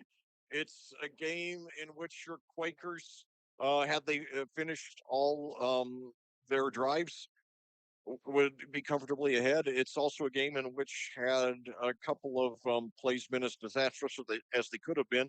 Mooresville would be comfortably ahead. As it is, each team's made some great plays and some blunders, and it's all balanced out to zero. Um, Mooresville got the ball first, and with 7:33 to go, Connor Cruz struck 2 yards to Tyler Denny for the score, and Hopkins was good on the extra point, making it 7-0. The Quakers punted on their second possession after advancing the ball to the Mooresville 40. However, then on the Quakers, however, on the Pioneers ensuing possession, um, they were stopped at their own 10, and then the punt was a disaster, only going 11 yards on the first play of the ensuing drive. Bryce Sabonk threw 21 yards to Xander Nadam for the touchdown, and Ethan Edwards tied it with his extra point, making it 7-7. Mooresville answered quickly on Plainfield's next possession when a when a pass by Bryce Sabonk was intercepted by Tyler Denny, who had scored the offensive touchdown earlier. Denny returned it all the way for a defensive touchdown, and Hopkins again connected on the extra point, making it 14-0. Then later in the half, the Quakers got the ball taking over on the Mooresville 16 after the punter was not watching the snap and it went through his legs. However, the Quakers gained 0 net yards on 4 plays. However, they used 2 of their timeouts on Mooresville's ensuing possession, got the ball back on the Mooresville 36, and then after a 14-yard pass from Bryce Sabonk to Luke Starnes took the Quakers up to the 22. The Quakers, or Sabonk, excuse me, threw um, three consecutive incompletions. However, then on 4th and 10, he threw 12 yards to Starnes up to the 10. Then threw another 5 yards to Cohen Vanderbush up to the 5. And then finally on the next play, 5 yards to Xander Nadam for his second touchdown of the game. And the extra point by Edwards was good, bringing us to our current score of 14-14. We'll look at the individual statistics. First of all, for Plainfield, a very mixed game for Bryce Sabonk. He's completed 9 of 20 passes for 83 yards, 2 touchdowns, and 1 interception. Easily could have 4 interceptions, 2 of which, he threw pretty well directly to the defender, but he dropped it. And then also in the second quarter, a short pass to Austin Ward was tipped, and then it was tipped also by a Mooresville receiver, but the ball fell incomplete. Um, on receiving, one good thing that we've seen is after completing passes to 7 different receivers in each of the first 2 games in the first half tonight, the ball completed passes to 6 different receivers, starting with Xander Nadam, who has 3 receptions for 43 yards and 2 touchdowns, the only 2 touchdowns for the Quakers. And then in addition, Luke Starnes has 2 receptions for 26 yards, both of which came on that last scoring drive. And then Devin D'Amato, 1 for 7. Cohen Vanderbush, 1 for 5. Ethan Ellis, 1 for 4. And Mason Beers, 1 for 3. On the ground, Luke Starnes has not had a super breakthrough yet. He's rushed 11 times for 46 yards. So, like I said, he also has the 2 receptions for 26. So still 72 all-purpose yards. And then Bryce Sabonk is 4 for 5. Meanwhile, for Mooresville, Connor Cruz has completed 10 of 20 passes for 119 yards, 102 of which came in the first in the first quarter. He also has one interception and I'm sorry, one touchdown and no interceptions. Receiving, Tyler Denny has been the star by far. 6 receptions, 85 yards, and one touchdown. Also has a touchdown on an interception return. Um, in addition, Journey Thompson, one reception, sorry, 2 receptions for 21 yards. Elijah Thompson, 1 for 7, and Brody Beasley, 1 for 6. On the ground, Hunter Untersinger, 10 rushes for 27 yards, and Connor Cruz, 4 for 8. So this is a game in which, my recap. I write a recap of the game. Um, I write a recap of every game for two people. One is Rob Kindle, the owner of AudioSportsOnline.com, and I do that so that he can get some ideas of questions to ask Tyler Bless for the weekly Tyler Bless show, which I keep forgetting to remind you. Um, it is it's up every Sunday at the AudioSportsOnline.com page. Just go there, click on Plainfield Quakers, and all of his shows are on there.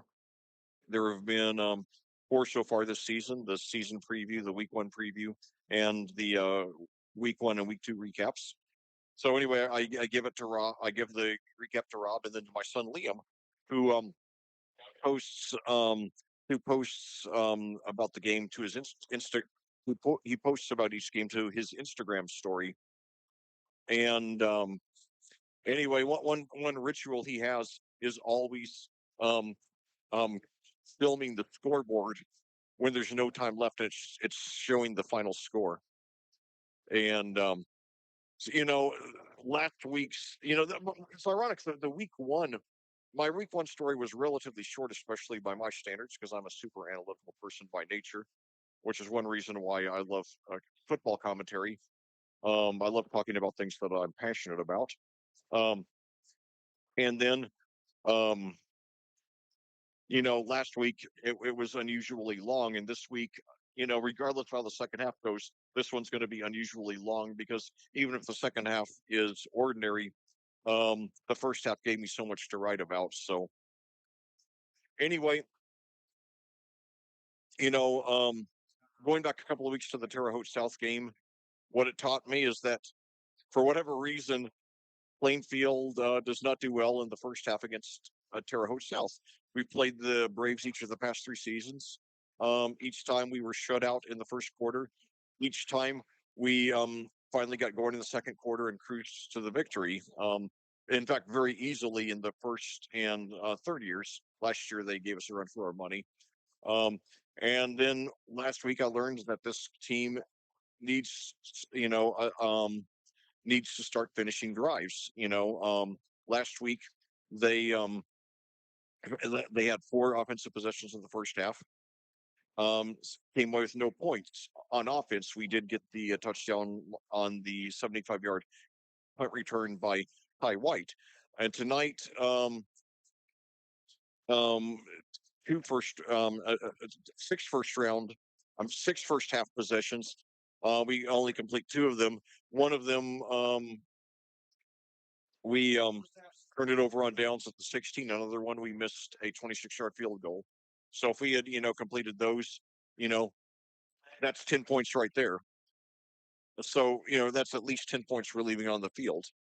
Um, so then all of a sudden that takes us from 2 for 6 in scoring on our offensive possessions to 4 for 6, which is much better.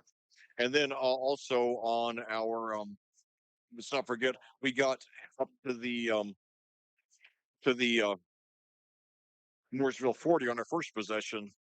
So, we had good scoring potential then as well.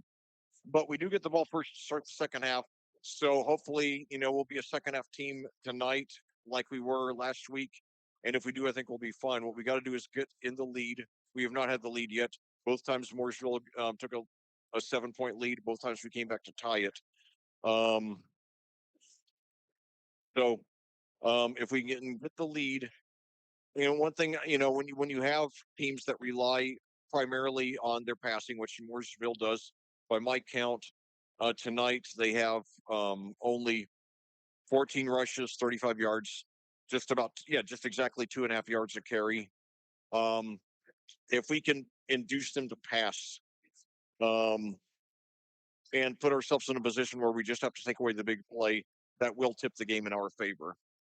So hopefully we'll take care of business on this first play of the second half. But there is a lot that I like. I like a lot of what I'm seeing. I like that they're letting Sabank throw deep a little more, um, and I think that I think he's going to continue to get better.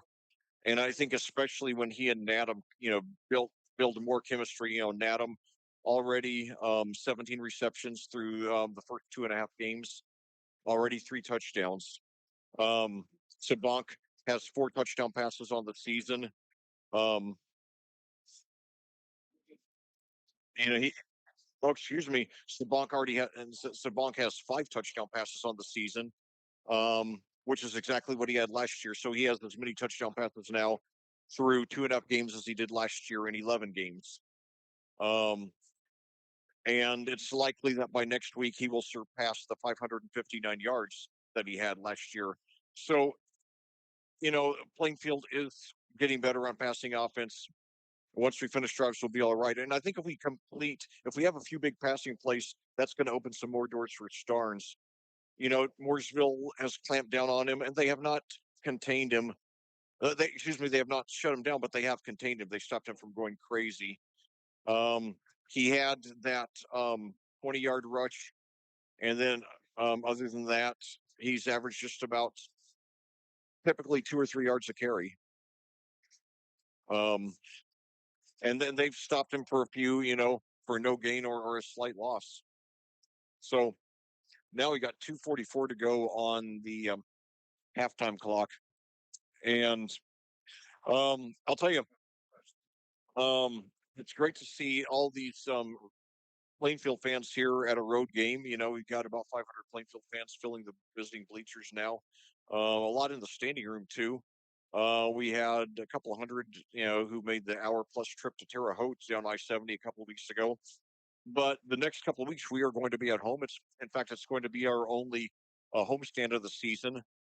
Next week it'll be Perry Meridian. Then 2 weeks from tonight, it'll be Greenwood for homecoming, and hope we'll get huge crowds for both games to support these kids. The kids are right now ranked number 6 here in Class 5A, and if they win tonight, good chance they'll move up a little bit. Not that I'm terribly concerned about their rankings, but they are fun as a fan. Last week we were ranked number 1 in at least one of the 3 polls for 3 weeks, and this week, like I said, number 6. But on the other hand, 2 of our sectional rivals are Cathedral, who's ranked number 4 in our class, and New Palestine, who's ranked number 1 in our class. So that's got to give us motivation to continue working even harder. But a week from tonight for Perry Meridian, we're supposed to have a high temperature of 79. So we're just getting about the best. This is my 14th year as a high school football commentator, and I think this is the best collective weather through 3 games I've gotten. And the if the forecast holds up as it is now for next week's game, it'll be a 4-game best, I think.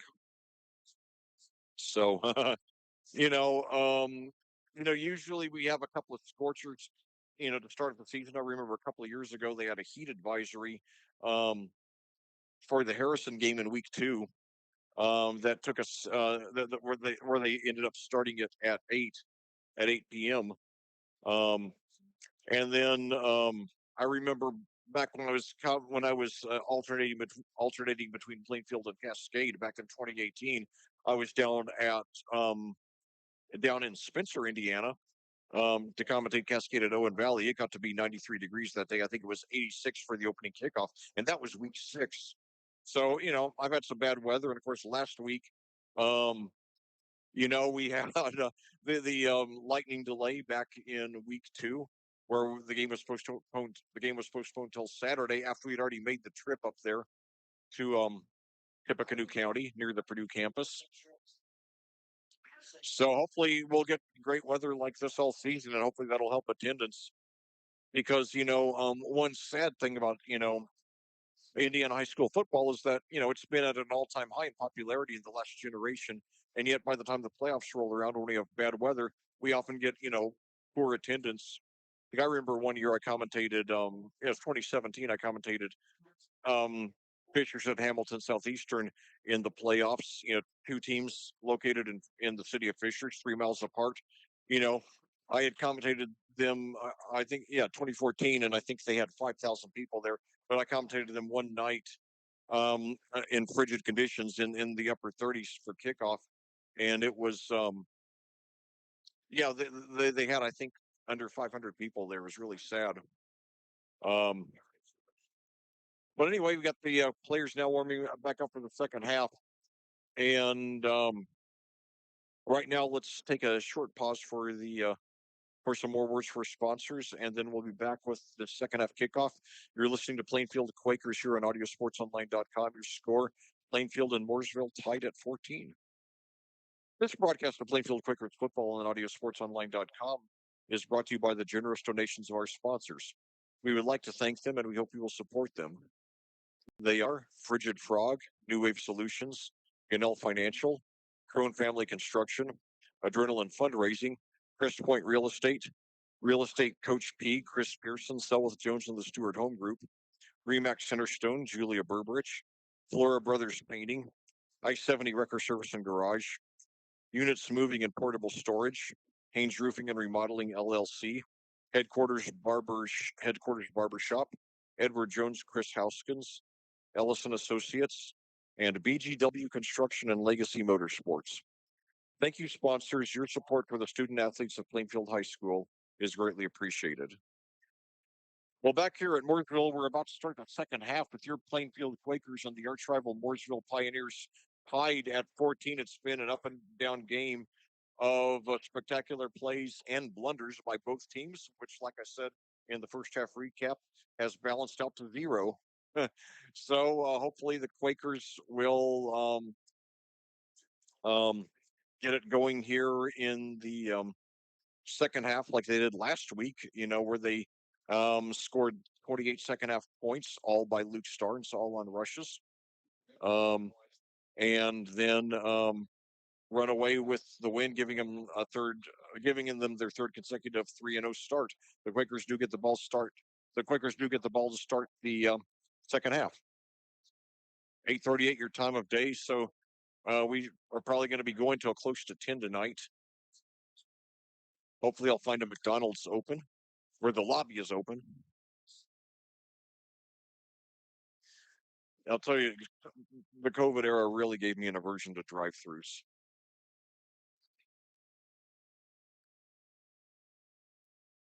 So now, kicking off for the Pioneers is Owen Hopkins. And the kick and it goes out of bounds. All right, so the Quakers take over at the 35. All right. Let's just move the ball, boys. It doesn't matter if it takes you one player or 20 to score. Get that lead. I think once Plainfield gets the lead in this game, they're going to be in good shape. And they won't be to victory yet, but they'll be, they'll certainly have tipped the game into their favor. So now we've got Nadam out to the left, two receivers to the right, two running backs. We've seen that formation quite a bit for the Quakers tonight. Takes it, hands off to Starnes. He breaks to the tackle. He's got some room, and he gets about 6. So solid first gain of the second half by Luke Starnes. He was relatively contained in the first half on rushing, 11 for 46 by my count. They give him 6 on that one. 5, excuse me. 12 for 51 by Starnes. He does have 2 receptions also for 26 yards, both on that touchdown drive late in the second quarter that tied it. So 2 receivers to the left, 1 to the right. Now, and Sabank's screen pass, it's completed to Starnes, his 3rd reception of the game. He's got the first down and more, about 6 or 7 yards there. So maybe that's the key, throwing instead of handing off to Starnes. So 7 yards by Luke Starnes. 10 for 21 for 90, 10 for 21 and 90 yards um for Sabank, 3 for 33 through the air for 3 receptions for 33 yards for Starnes. So now two receivers to the right, one to the left, two running backs. And now bad snap. And who got it? I think we got it, but oh no, what a waste there. It's going to be all, yeah, we've got the ball, but we lose about 5 or 6 there. That is not good. Boy, that was a tense one. So 2nd and 15. Man. So now we've got Beers and Ward out to the right and Adam to the left. Starnes in the backfield. He has 7 touchdowns so far in the season. Adam has 3. Now fakes the pass, and Sabank rushes up but doesn't get much, maybe a couple. That was the 5th keeper of the game. 10:06 to go in the third quarter. Game still tied, and now we've got a Quaker injury here. I cannot tell who the I cannot see his number from my vantage point.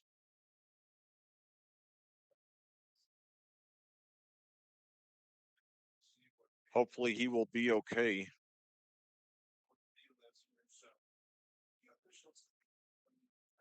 So injury timeout here. And right now, let's see if I can find some other scores here.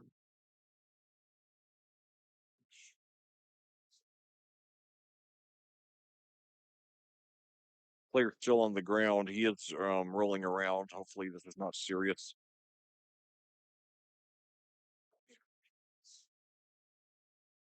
I'll tell you though, when I get frustrated by what Plainfield's, when I get frustrated by Plainfield, you know, um, finishing a drive, it's tempered by thinking about my beloved alma mater of Madison. That is Madison Consolidated High School. That's a Center Grove type season by their standards. Um, they've averaged less than 3 wins a season in their career. They've This is their 66th year of varsity play. They're not even quite to 200 wins yet. Last year, though, they got all the way to the sectional championship game, lost by 1 point. In fact, they lost. I was checking in on the score of their game repeatedly while Plainfield was in its sectional championship game against Decatur Central. We lost 8-7 to North Harrison. Madison did, but so I was thinking, okay, we're turning a corner. But then the Cubs have lost both of their games to open the season, 42-0. Both games they lost 42-0, including one to Scottsburg, a team we eliminated in the playoffs last year. So, you know, you know, um, after I think about that, you know, Plainfield, obviously, a program that's in much better shape now, and we're going to keep on getting in better shape. I think we're going to shake off some of the problems we've had in this game, and the glass is still more than half full. So now the player um is walking up the field with assistance. Oh no, he falls. He falls. Oh no. Oh God, poor guy. Okay. Oh no, I'm sorry. I'm sorry. They were setting him down on a golf cart. I apologize. I apologize. There were several people standing that were blocking my view of him. So that was okay. I apologize if I scared anybody. So he's sitting on the golf cart, and I still cannot see his. I still can't see his number well enough. Oh, Luke Martin. I've heard. Okay, Luke Martin. So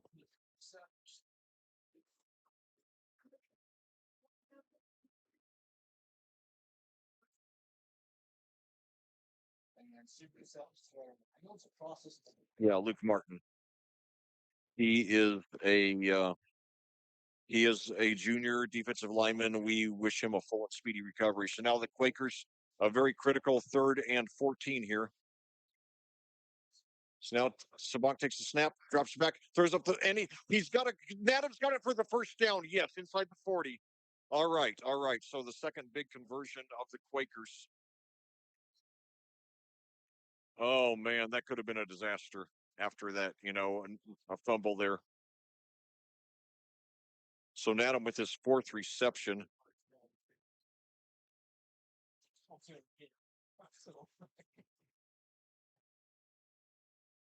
First and 10 at the 39. Sabonk now 11 for 22.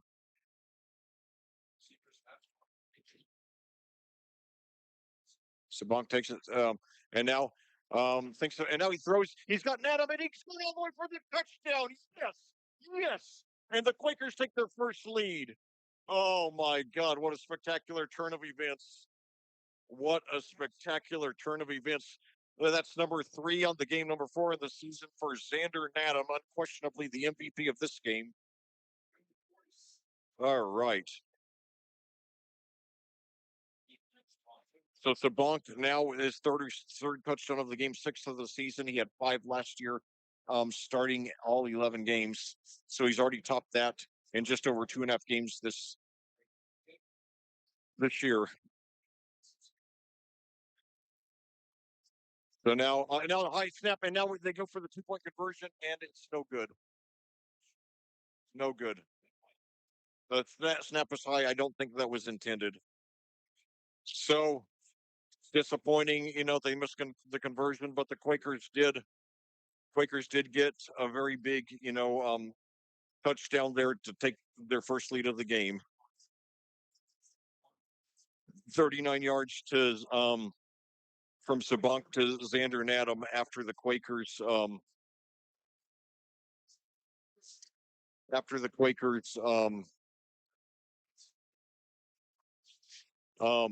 converted a big 3rd and 14. So 2 huge conversions by Sabunk.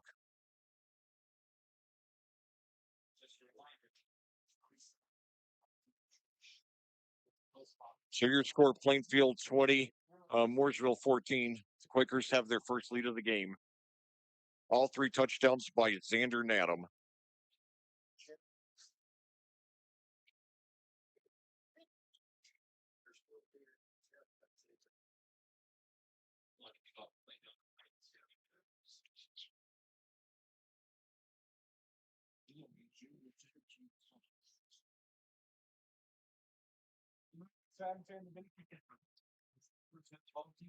So now the Quakers,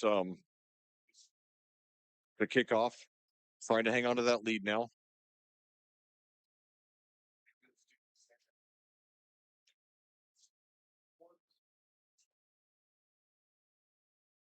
It's a very tense game. The Quakers have trailed twice, their first 2 trailings of the season. Now the kickoff taken around the 11 by Denny. He's dangerous. And now, but they're right on top of him, and they bring him down. Yes, it took about 4 or 5 guys to get him down, but we stopped him shy of the 15. All right, all right.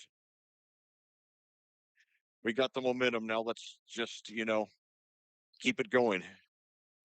Don't let up the intensity. So they're marking it a little better than I expected at the 16. So now we just got to make sure that we take away the big play. So now the Mooresville offense returns to the field. 2 receivers to the left, 1 to the right. Singer, the running back, Cruz in shotgun, takes the handoff. Now it's now Journey Thompson gets it, and he gets about 4. It's bringing up about 2nd and 6.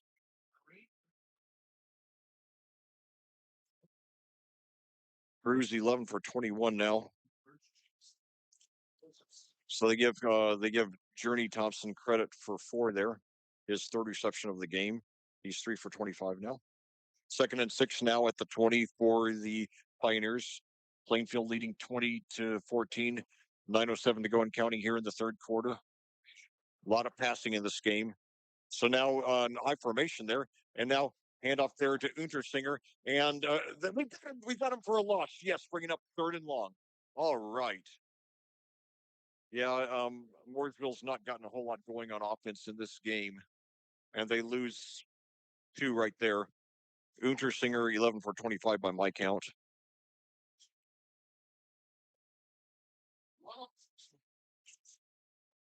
I love German names. One of my son Liam's middle names is Jürgen, which is a very common German man's name.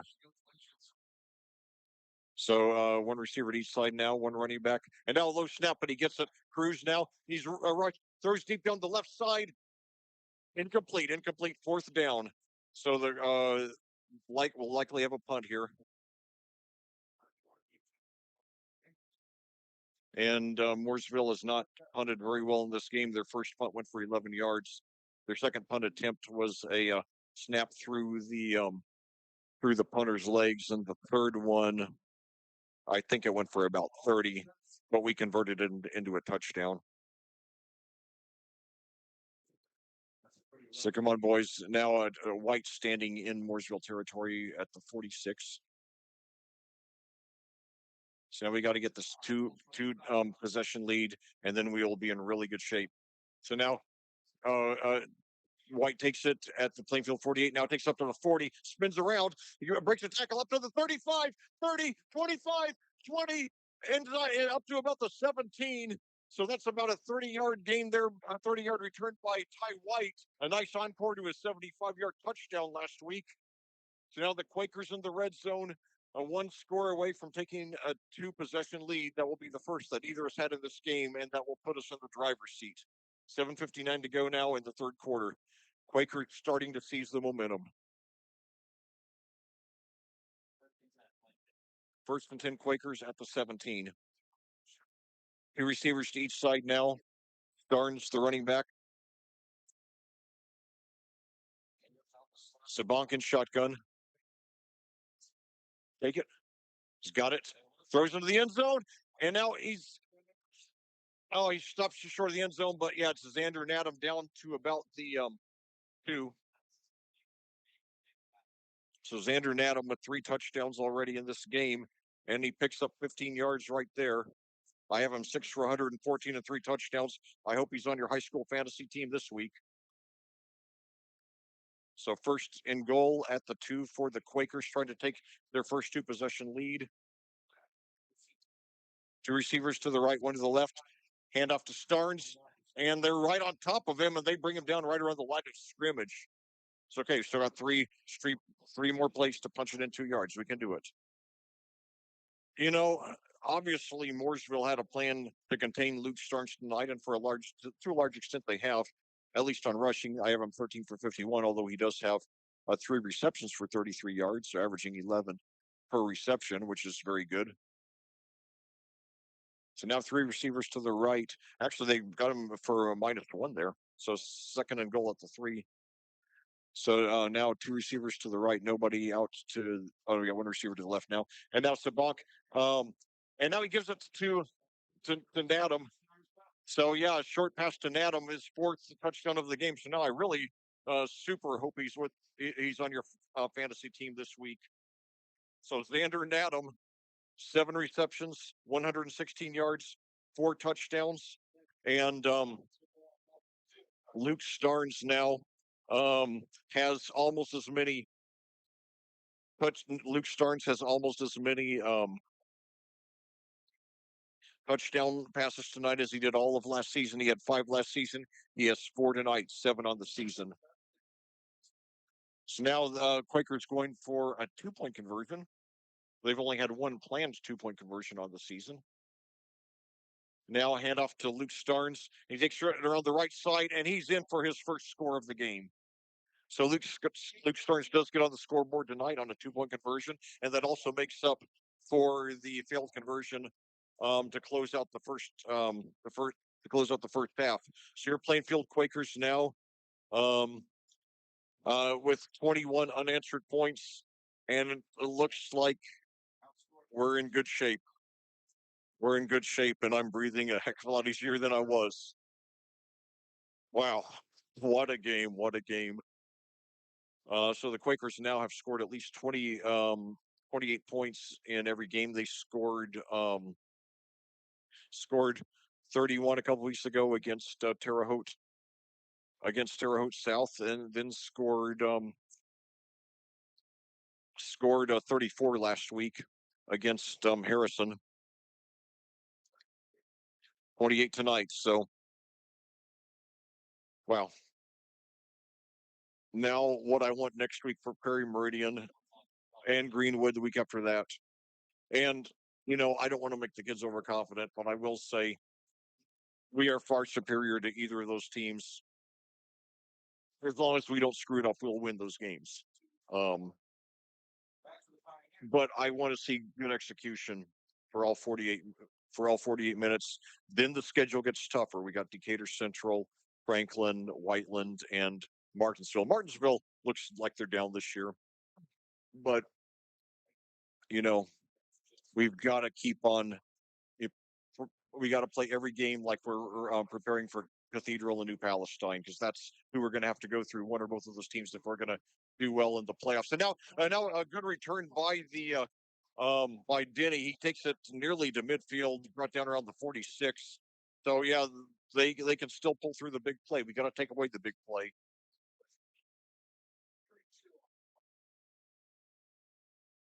You know, what I was hoping was that the passing success that we had in the first half, particularly the two touchdowns to Nadam, would command enough defensive attention that would open doors for Starnes. But it looks like the attention they're still giving Starnes is opening doors for Nadam, which I'll take it.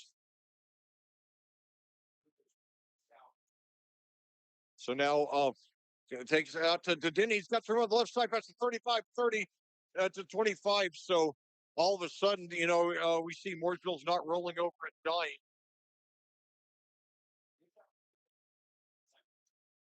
So 29 yards there, and that's the biggest play that the Pioneers have made in quite a while. Now, I don't. What I want to see now is just no. I don't want us to let down our guard, and because we do not have this game wrapped up by any means. Denny over 100 yards now, 7 for 114 and a touchdown. Receiving also an interception return touchdown. So now two receivers to the right, one to the left. And they're counting it as an incomplete pass. I couldn't tell if he threw it forward or behind. It was very close. Nevertheless, it's ruled incomplete. Bringing up 2nd and 10 for the Pioneers at the Plainfield 25. Plainfield leading 28-14. The Quakers have scored the last 21 points. They've scored touchdowns on their last 3 possessions after scoring on only one of their first 5 possessions.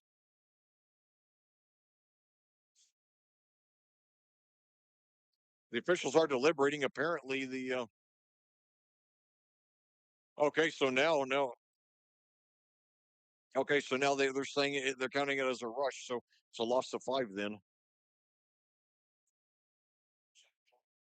So now hand off to Untersinger. He's got some room for the first time tonight, and he gets up to about the 20. So that's Untersinger with his biggest gain of the evening, and that'll put him in 3rd and very manageable.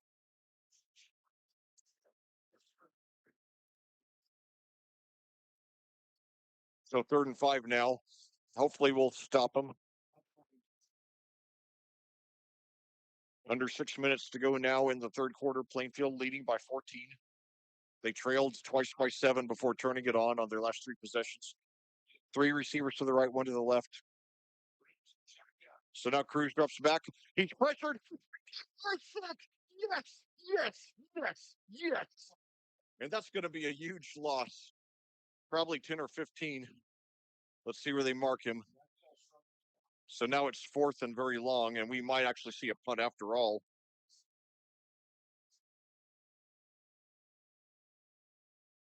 So we had 6 sacks last week on Landon Nikoloff, including the last 2 plays of the game. And hopefully, I think that's our first sack on Cruz today.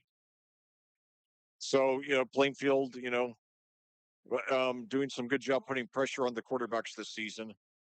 So now we've got Elijah Thompson to the right, to the left, excuse me. And now Mooresville, I believe, is taking their first time out. Yes, they are.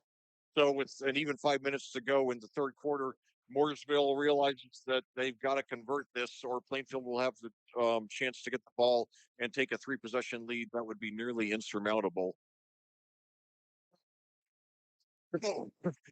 Now I'm going to try to catch my breath here. It's been a wild and woolly game.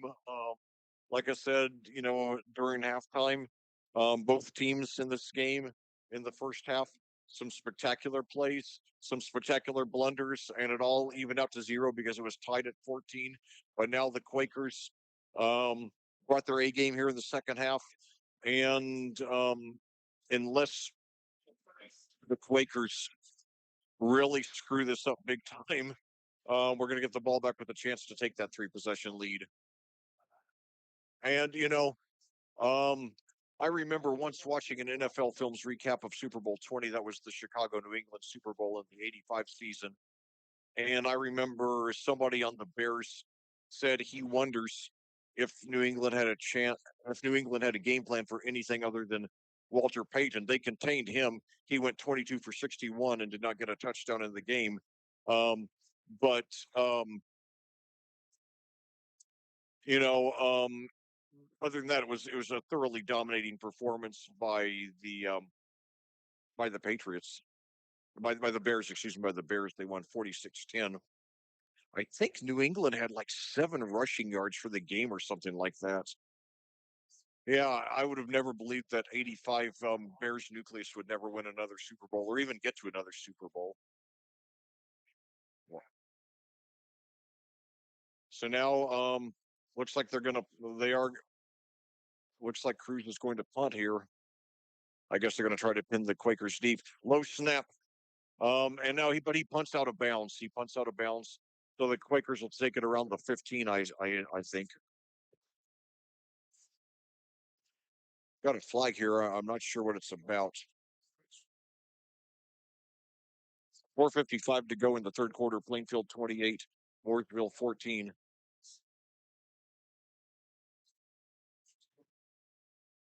Well, we still have a lot to work on, but you'd rather work on it at 3-0 than 2-1. Some people might think maybe it would do these kids good if they lost a game to bring them down to earth, motivate them more. But you know, I do at the same time like the kids to have the confidence to know that they can get out of a jam, that they can come back and win. So, I love the way that they've responded to their early struggles tonight. So I didn't catch what the penalty was. So it's 15 yards against Mooresville. The Quakers got it at the 30. So the Quakers starting at their own 30 with a 14-point lead, 4:55 to go in the third quarter. They have the momentum. Xander and Adam, all 4 touchdowns after Connor after Luke Starnes had 4 for us last week. So 2 receivers to each side. Starnes the running back. Now Starnes gets it, and he's got a hole up the middle. Takes it up for about 4 or 5.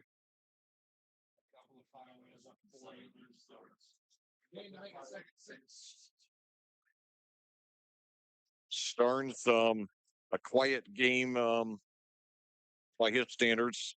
Although he does have 87 all-purpose yards, so it's not like he's been shut down by any means. But I have him 15 for 44 in rushing, 3 for 33 receiving. 2 receivers now to the left, 1 to the right. Now Adams shifts shifts to the right, and now Sabank takes it, throws deep for Vanderbush, and there was some contact there. I guess the official deciding it was incidental, and Sabank now that makes it 3rd and 6.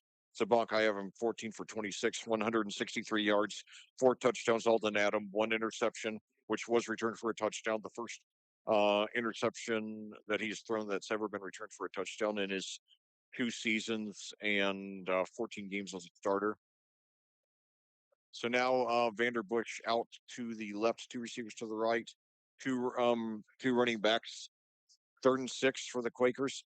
Hand off there to Starnes. He's got the first down and more. That's the 45, and he dives up to about the 50. So um,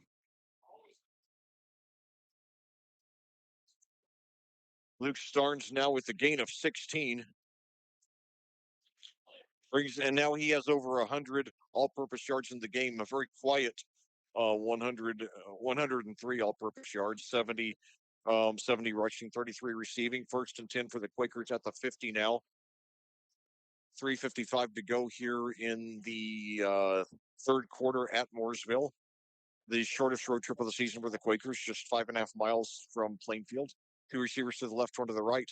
And now short pass over to Nadam, past the 45, and he's knocked out of bounds near the 40, nearly another first down.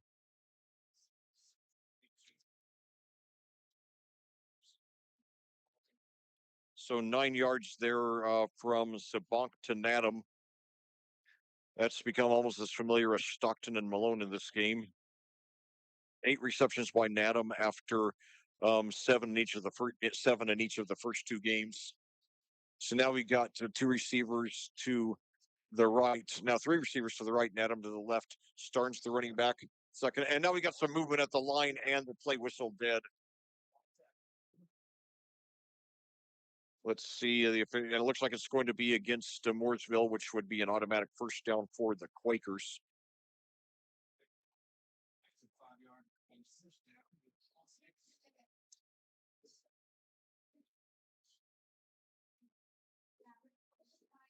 So 1st and 10 now at the 1st and 10 for the Quakers at the Mooresville 36, already with a 14-point lead. Trying to take a 3-possession lead that would effectively clinch this one. So Nadam to the left, 3 receivers to the right, starts the running back. And now Sabank, screen pass over to the right. I believe that was Beers. No, that Ward, excuse me, Ward. And he's up to, I think he's got Austin Ward for his first reception of the game. And that takes it up for another 9 yards.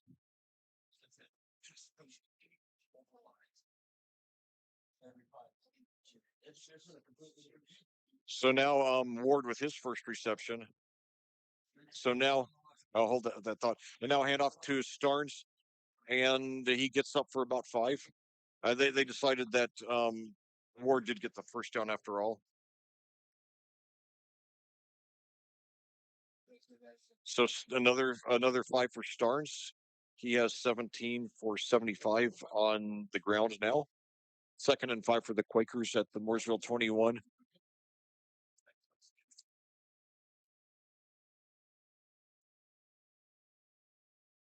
The receivers now to the left, 1 to the right for the Quakers. Sabank in shotgun.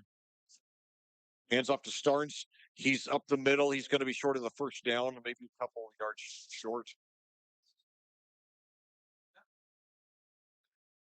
And by the way, after that catch by Ward for the 3rd consecutive game to start off the season, Sabank has completed a pass to 7 different Quakers.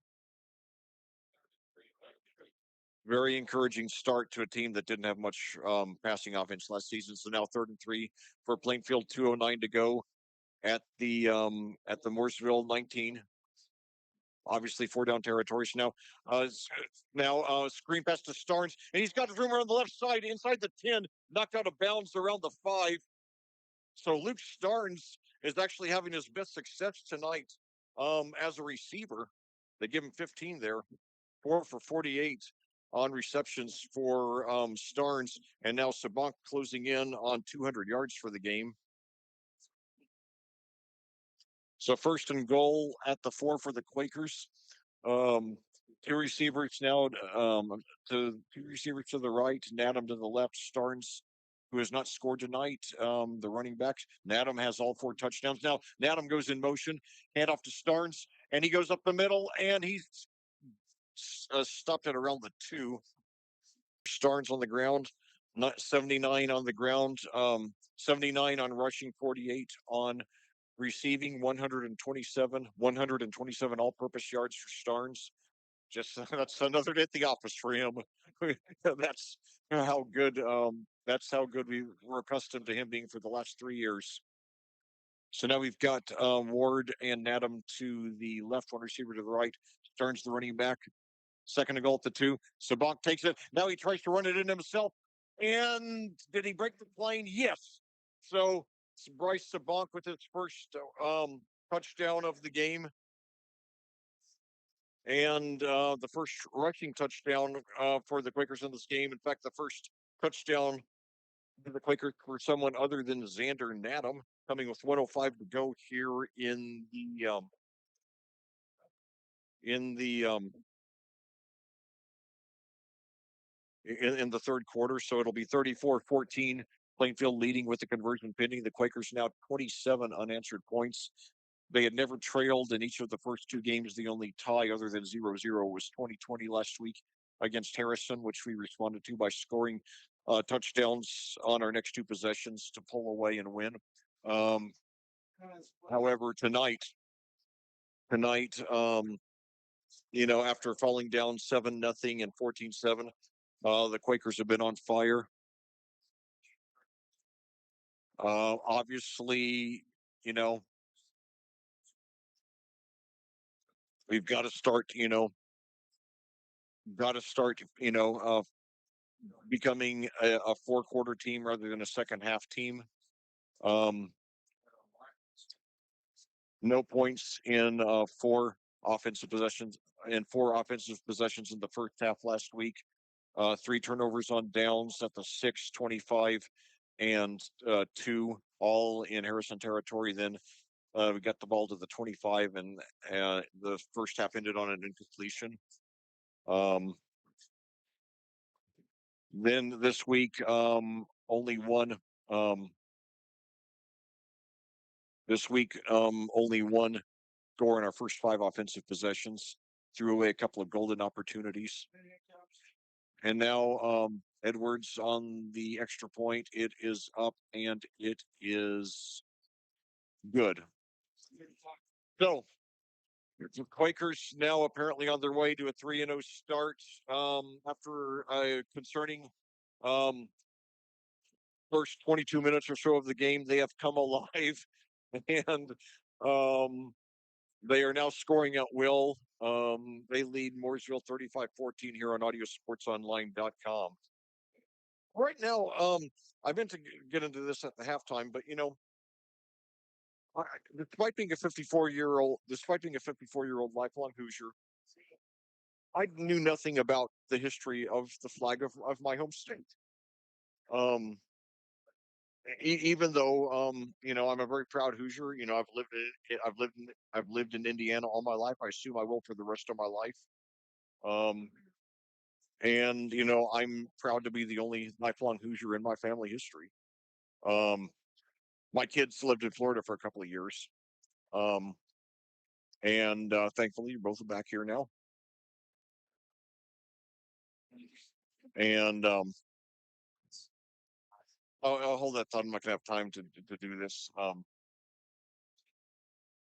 during Darn, I wish I'd done it during halftime. I will get it done at sometime in this halftime. Sometime in the broadcast, I'll tell you the story of the flag. So now Edwards kicks it down. It's fielded around the 15 by Jones up to the 25, up to the 30. He's trying to get something going. 35, 40. Now switches directions and gets up to about the 46. So a couple of good returns here in the second half for Mooresville. That's one thing. Obviously, we need to polish, but obviously, a lot more good than bad, especially in the second half of this game for us. Oh man. 54.5 seconds to go here in the third quarter at Mooresville. Plainfield on its way to 3-0. Mooresville on its way to its first loss of the season. The Pioneers, a 4A team, ranked number 11.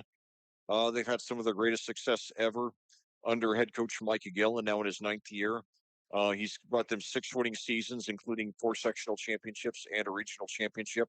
He's brought them the best success they've had since the era of Tyler Bless, of Mark Bless, excuse me, and now a Plainfield assistant coach and the father of our head coach Tyler Bless, who is a graduate here of Mooresville High School, coming here to his alma mater as the head coach for the second time. 2 years ago, it was a 31-15 win that snapped a 5-game losing streak to the Pioneers, tying their longest That was the Mooresville's longest winning streak against us is 5. They've done it twice. The first 5 games of the series from 1947 to 51, and then every year from 2018 to 2022. Now Plainfield on its way to its third consecutive win over Mooresville. That will move the Quakers ahead 52 to 31 in the all-time series.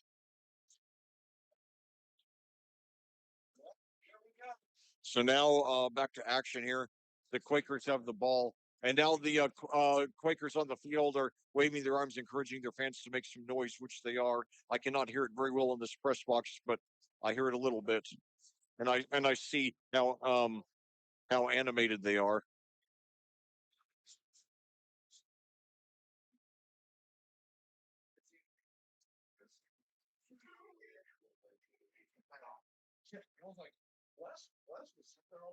So the Pioneers starting off the drive in good field position at their own 46. They have 3 possessions to make up.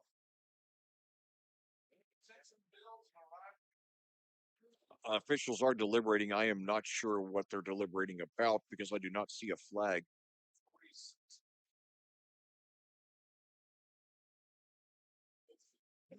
This conversation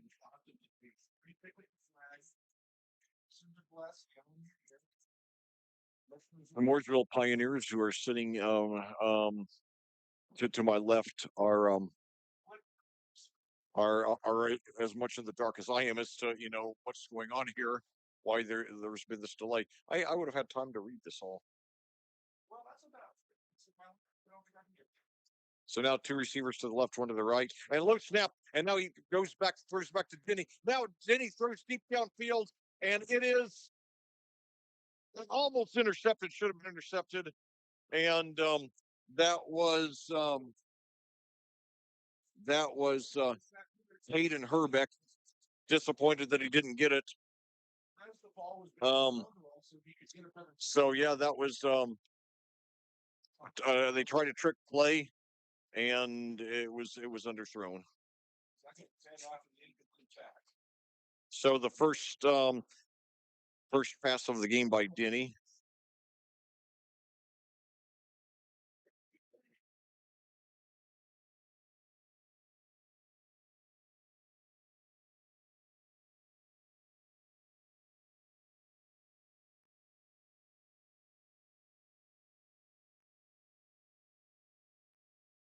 5 yards. That was Denny.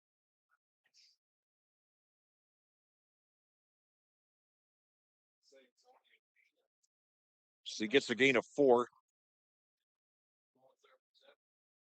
Denny's 8th reception of the game. He's the MVP for sure of Mooresville. So now Elijah Thompson, and I believe that's Brody Beasley out there to the left, 2 receivers out to the right. Singer there. Now another low snap. This one's caught, and that's Elijah Thompson. I think that he's going to be a yard short. He was knocked out of bounds about a yard short, which would bring up 4th and 1. We'll see what kind of spot he gets.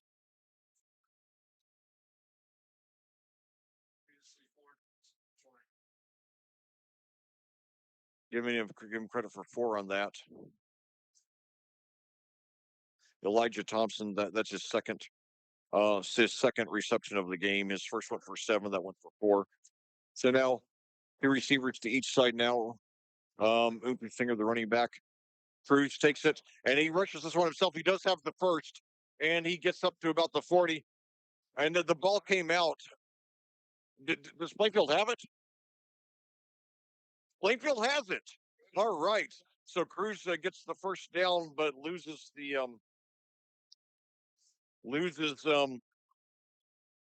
ball after picking up about 6 yards. So the Quakers, with 2.9 seconds to go here in the third quarter, take over at their own 40. And now head coach Mike Gillen is coming out to ask. I'm not sure what the issue is here. And now the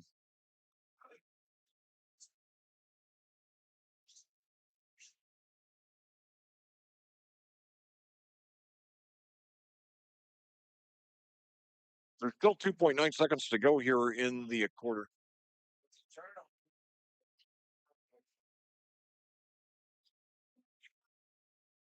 Now,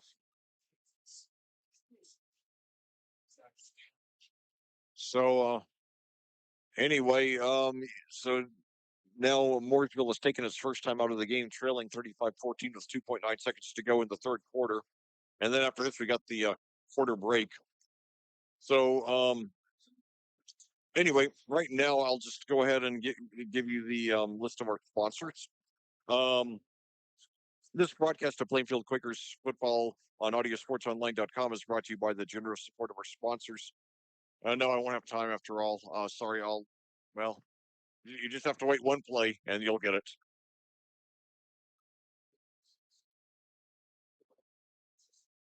And it's ladies' night tonight at Mooresville High School.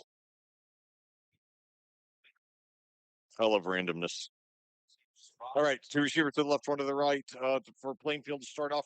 Sabank drops back, throws deep down the right side, and it's incomplete. Just had both hands on it, just did not get the grip. So that Mason Beer's the intended receiver, by the way. So after 3 quarters of play here at Mooresville, your Plainfield Quakers on their way to a 3-0 start. They lead the Mooresville Pioneers 35-14 on audiosportsonline.com. We'll be back with a thrilling conclusion after these words from our sponsors. This broadcast of Plainfield Quakers football on audiosportsonline.com is brought to you by the generous donations of our sponsors. We would like to recognize them and we hope you will support them.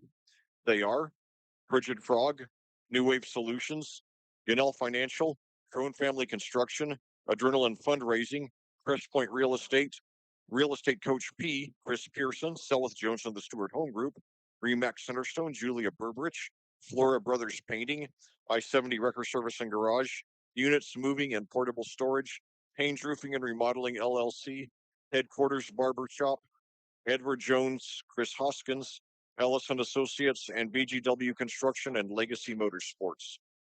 Thank you, sponsors. Your support for the student athletes at Plainfield High School is greatly appreciated. Well, back here at Mooresville, your Plainfield Quakers are about to start the fourth quarter of this Week 3 game, leading the Mooresville Pioneers 35-14. The Quakers have the ball second and 10 at their own 40. Two receivers to the left, one to the right. Starnes, the running back. Bryce Sabank in shotgun. Hands off to Starnes. He's got some room over on the left side. Now takes it up the middle for about 6. Starnes, a very quietly effective game, nearly 150 all-purpose yards, though his only score so far is a 2-point conversion. Xander Nadam, 4 touchdowns, all receiving for the Quakers.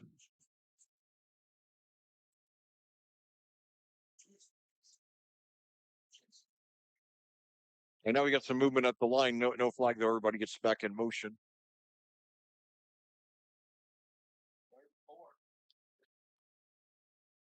Now, Sabank takes it. He's got a pass complete up to the 41. Xander Nadam now with his 9th reception of the game.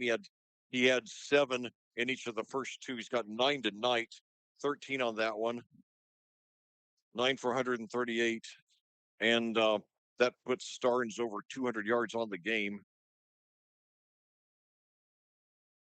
11-10 to go in the game. Plainfield about to finish this one off here. This will be our 3rd consecutive win over the Pioneers after they won the previous 5 against us, starting in year 2 of the Mike Gillen era. So 3 receivers to the right, now 1 to the left. Starnes gets it again. They're on top of him, but he dodges a tackle and he gets up for about 2 or 3. It's going to bring up. They're going to bring up 2nd and about 7 or so.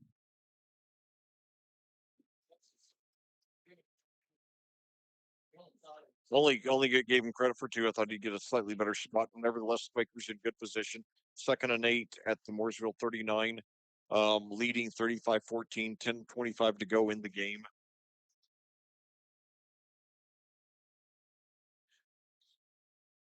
"58 passes have been thrown in this game.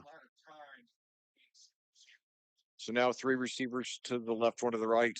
Now Starnes goes left, and it takes a screen pass, and this time they're right on top of him, and he's brought down around the line of scrimmage. His fifth reception of the game.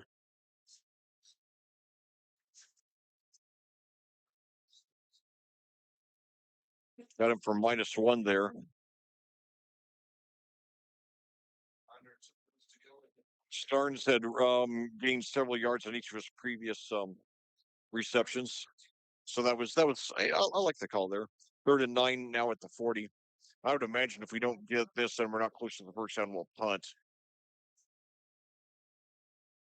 So now three receivers to the right, one to the left. Starnes the running back, Zabak, and now it throws deep, and it's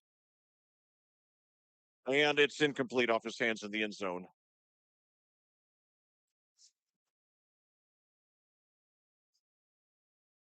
Vanderbush was the intended receiver. Vanderbush, a very um, promising sophomore, looking to follow his two older brothers into Division I football. Kale played at Iowa, now at Indiana State, and Caden went up to Eastern Michigan.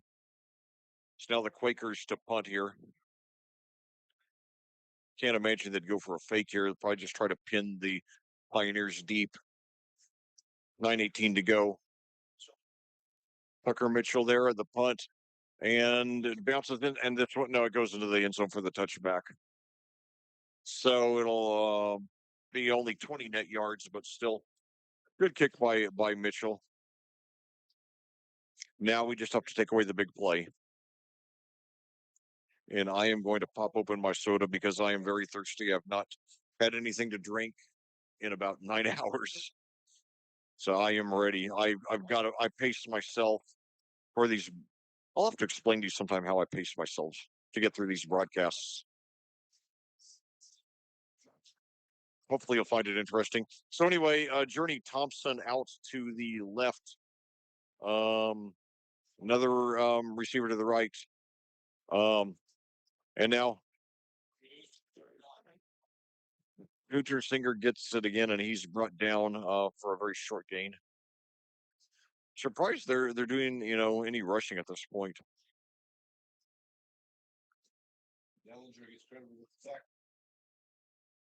Three there for Untersinger. He's a junior, the team's leading rusher on the season, and tonight Mooresville's really struggled on the ground in this game. Two receivers to the right, one to the left now. Untersinger there. Cruz takes the snap, drops back, and throws up the middle, and not close to anybody. So that'll bring up 3rd and 7.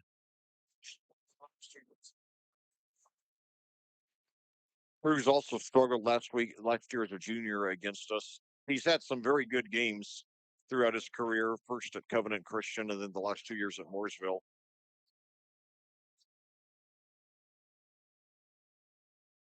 Should be playing college ball a year from now.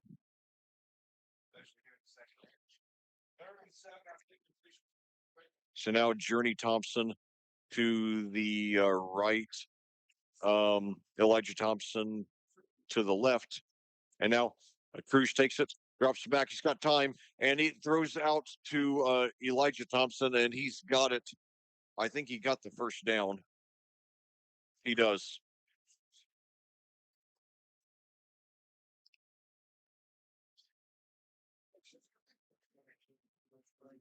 So I think they're going to give him credit for, 13 on that one. Elijah Thompson with his third reception of the game. Journey Thompson also has 3 receptions. 2 receivers to the right, now one to the left. Screen pass over to the right, and now Denny's got it, but he's brought down. I think for a slight loss, actually.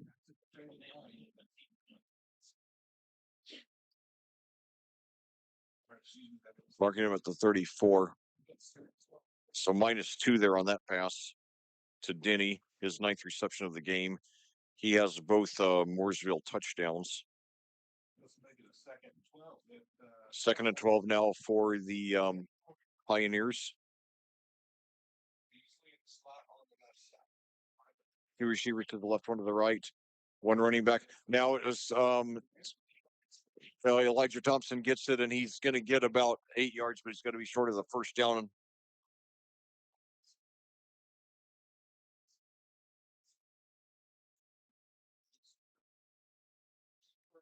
So 8 by Elijah Thompson. His 4th reception of the game. He has 32 yards. So 3rd and 4 now at the 42. Screen pass. It is completed there to Denny. And did he get the first? He's knocked down. I think he's going to be a yard short. We'll see what kind of spot he gets. Yeah, they get these 1 yard short.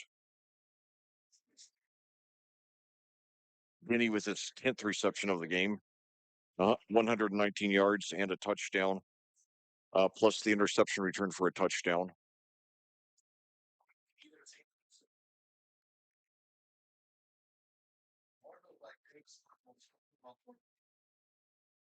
Well, I give Bryce Sabunk a lot of credit for shaking off that early interception return for a touchdown.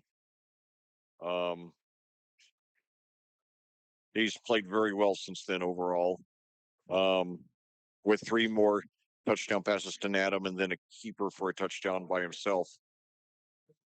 Well, a keeper for a touchdown by himself, that's redundant. So just keeper for a touchdown.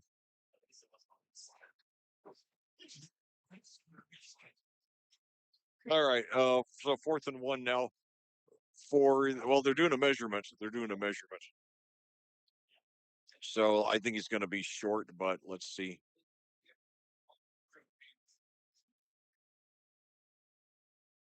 Yeah, he's slightly short. I'd imagine Mooresville would go for it here. 6:27 to go. They trail by 21. So Tyler Bless will move to 18 and 6 for his career, and even 3/4 of his he will have won, and even 3/4 of his games. 6 and 4 as a rookie 2 years ago. 9 and 2 last year, with both losses coming to the eventual state champion in our Class Decatur Central. Now about to go 3-0 this year. And now Cruz on a quarterback sneak. I think he does have the first down.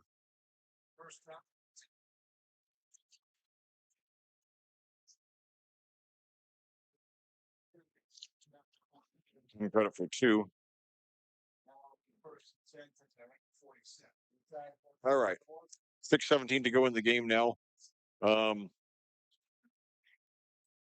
Mooresville trying to finish the game on a positive note. They are, overall doing a lot better than they did last year when we beat them 42-0, went to a running clock. It was their first shutout in 12 years. The Pioneers, for about half of this game looked like they very well might beat us. And now we got another sack. Yes. And it's like the first one. That's going to be a huge sack.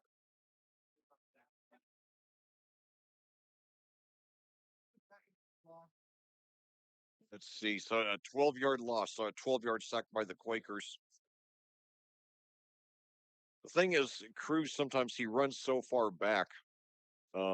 He's a great athlete, but he's just set up a couple of big losses tonight.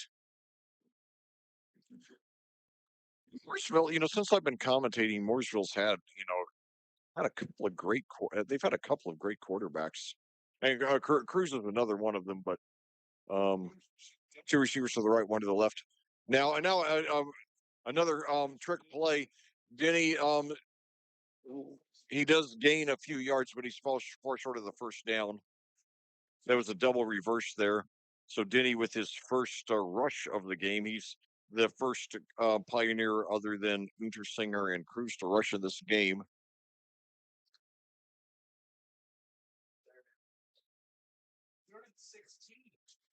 They give him credit. They give him credit for 6 on that one.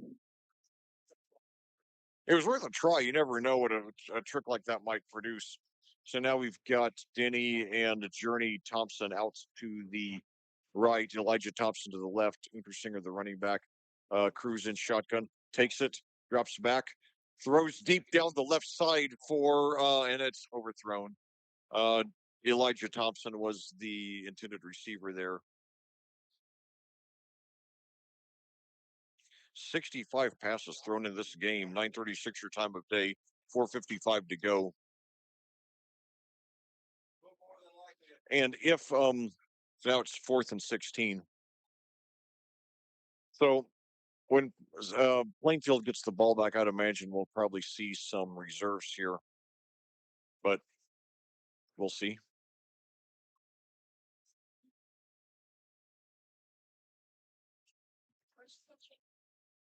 So not sure if they're gonna go for it or punt. And now Cruz takes it, and he's got some room, but he gains a few yards, but he's going to be far short of the first down. Yeah, we're worth a try. You never know.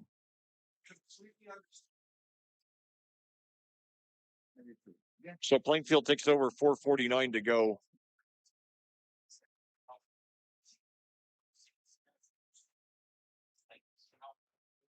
Only one there on that gain by Cruz. So now the Quakers line up. Warren McCall now the running back for the Quakers, and now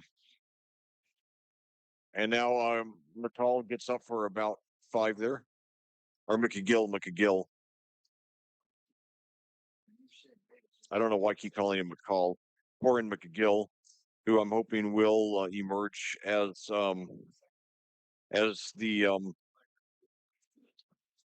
the solid backup Starnes that I think we really need if we're going to make a deep playoff run. So McGill 1 for 5 to start off. 4:15 to go. The Quakers lead by 21. They have it at the Mooresville 38. So now we got 2 receivers to the right, 1 to the left. Now McGill gets it again. He's going to be up a couple of yards short of the first down. I'd like to see some good, gains from him to start establishing him as a solid number 2 running back. So they only give McGill credit for 1 there, so he's 2 for 6 here. 3:34 to go in the game. Plainfield leading by 21. 35-14 your score. 9:39 your time of day. So now Ward and Nadam out to the left. 1 receiver to the right. McGill, the running back. And now Sabanka takes it, throws, and now it's through Ward's hands. Should have had it. Should have had it. Sabanka has completed 19 of 34 passes for the game. 209 yards, 4 touchdowns, 1 interception. All 4 touchdowns coming to Nadam. The interception was returned by Tyler Denny for the touchdown.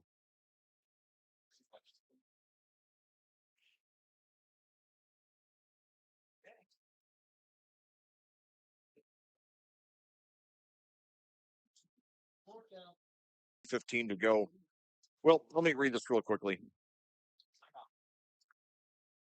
To commemorate the state's 1916 centennial anniversary, the Indiana General Assembly issued a resolution to adopt a new state flag.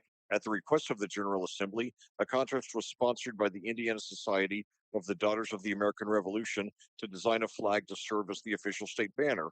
As an incentive to increase the number of submissions, the contest offered the winner a $100 cash prize. More than 200 submissions were received and examined by the society before a winner was selected. The entry created by Paul Hadley of Mooresville, the entry created by Paul Hadley of Mooresville, Indiana, was ultimately chosen as the winner of the contest and the cash prize. Okay, I'll finish the rest of it. That was the first paragraph. I'll finish the rest of it. The next dead ball. 4th and 4 for the Quakers. Looks like they're going to go for it. Sabak throws up the middle. He's got a completion to Nadam, and he's brought down after a gain of about No, I'm sorry, that was D'Amato. That was D'Amato. Not Nat Natum is 8. D'Amato is 9. Our font makes it difficult to distinguish the eights from the nines. Sorry about that. Nevertheless, Sabank is completed 20 of 35 passes there. That's D'Amato's second reception. So now with 2:54 to go, so now we've got two receivers to the right, one to the left. McGill, McGill the takes the snap. He gets up for about 3.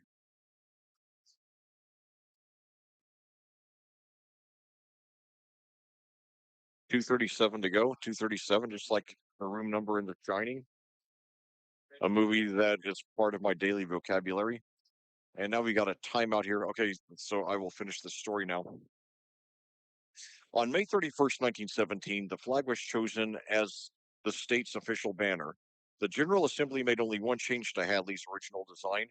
They added the name Indiana in a crescent shape over the top of the large star. The state banner was 5 feet 6 inches in width, 5 feet 6 inches in width by 4 feet 8 inches in height.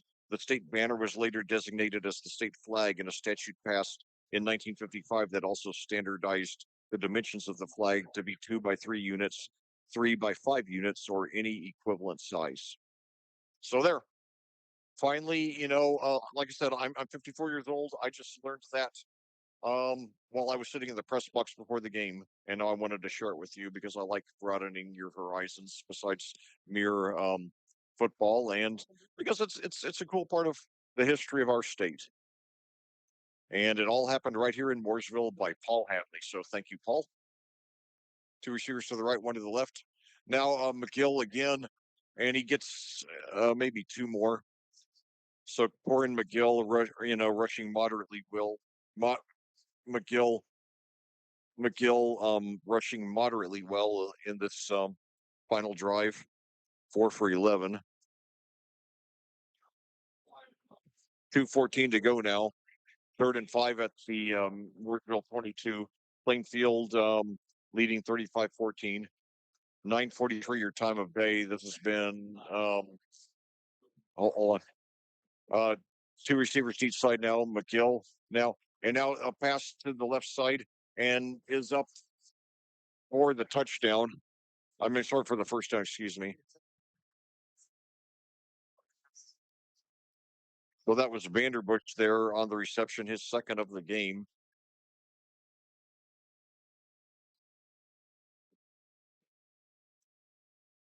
$151 to go. 12 yards there. 231 yards by Sabank. 2 receptions by Vanderbush. How exciting it is we have that young man back for 2 more years. And now the Quakers are going to kneel out the rest of the clock. So the Plainfield Quakers get off to another shaky start, but they finish super strong and they get out of here with a 3-0 start. Your final score here tonight at Mooresville, Plainfield 35, Mooresville 14. We'll be back with a recap and a preview to next week's showdown with the Perry Meridian Falcons at home. After these final words for our sponsors on audiosportsonline.com.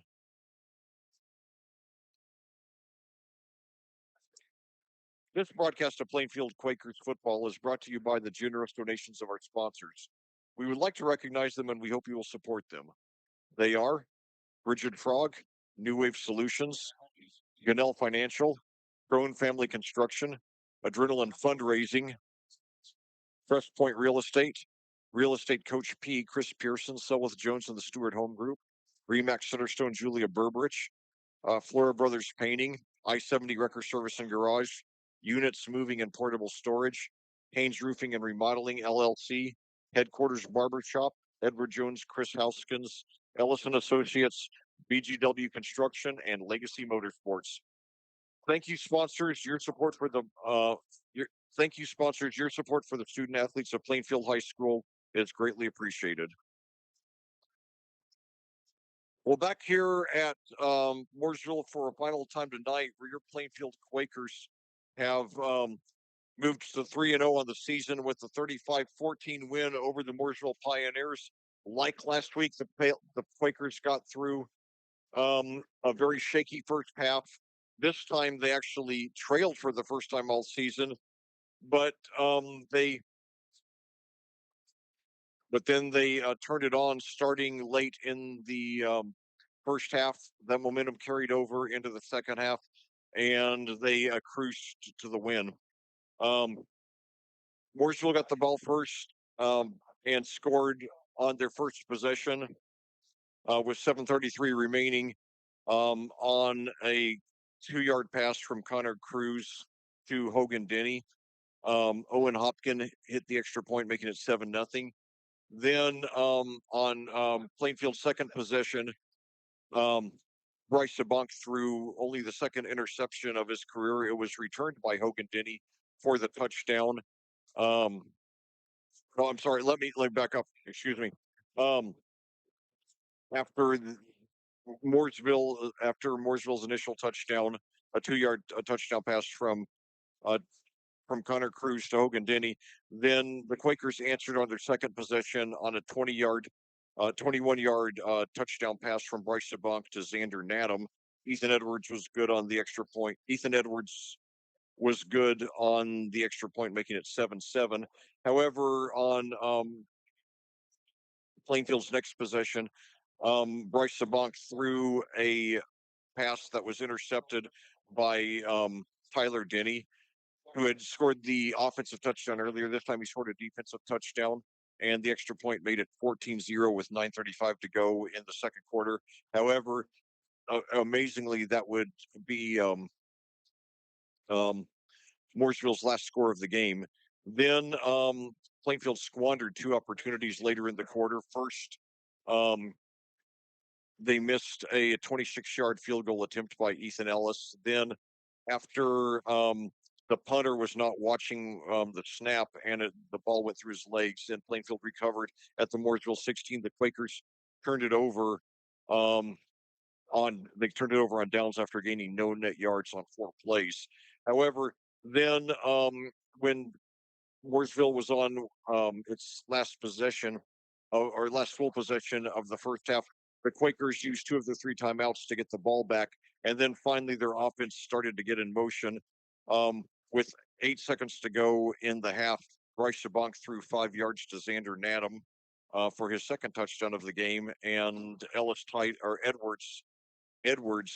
tied it with his extra point, making it 14-14. Plainfield got the ball to start off the second half, excuse me, and on a 4th and 10 at the 22, um, Bryce Sabak completed an amazing fourth down conversion, and the Quakers went on to score on that possession um, on another pass to Xander Nadam. This one from 39 yards. I'm sorry.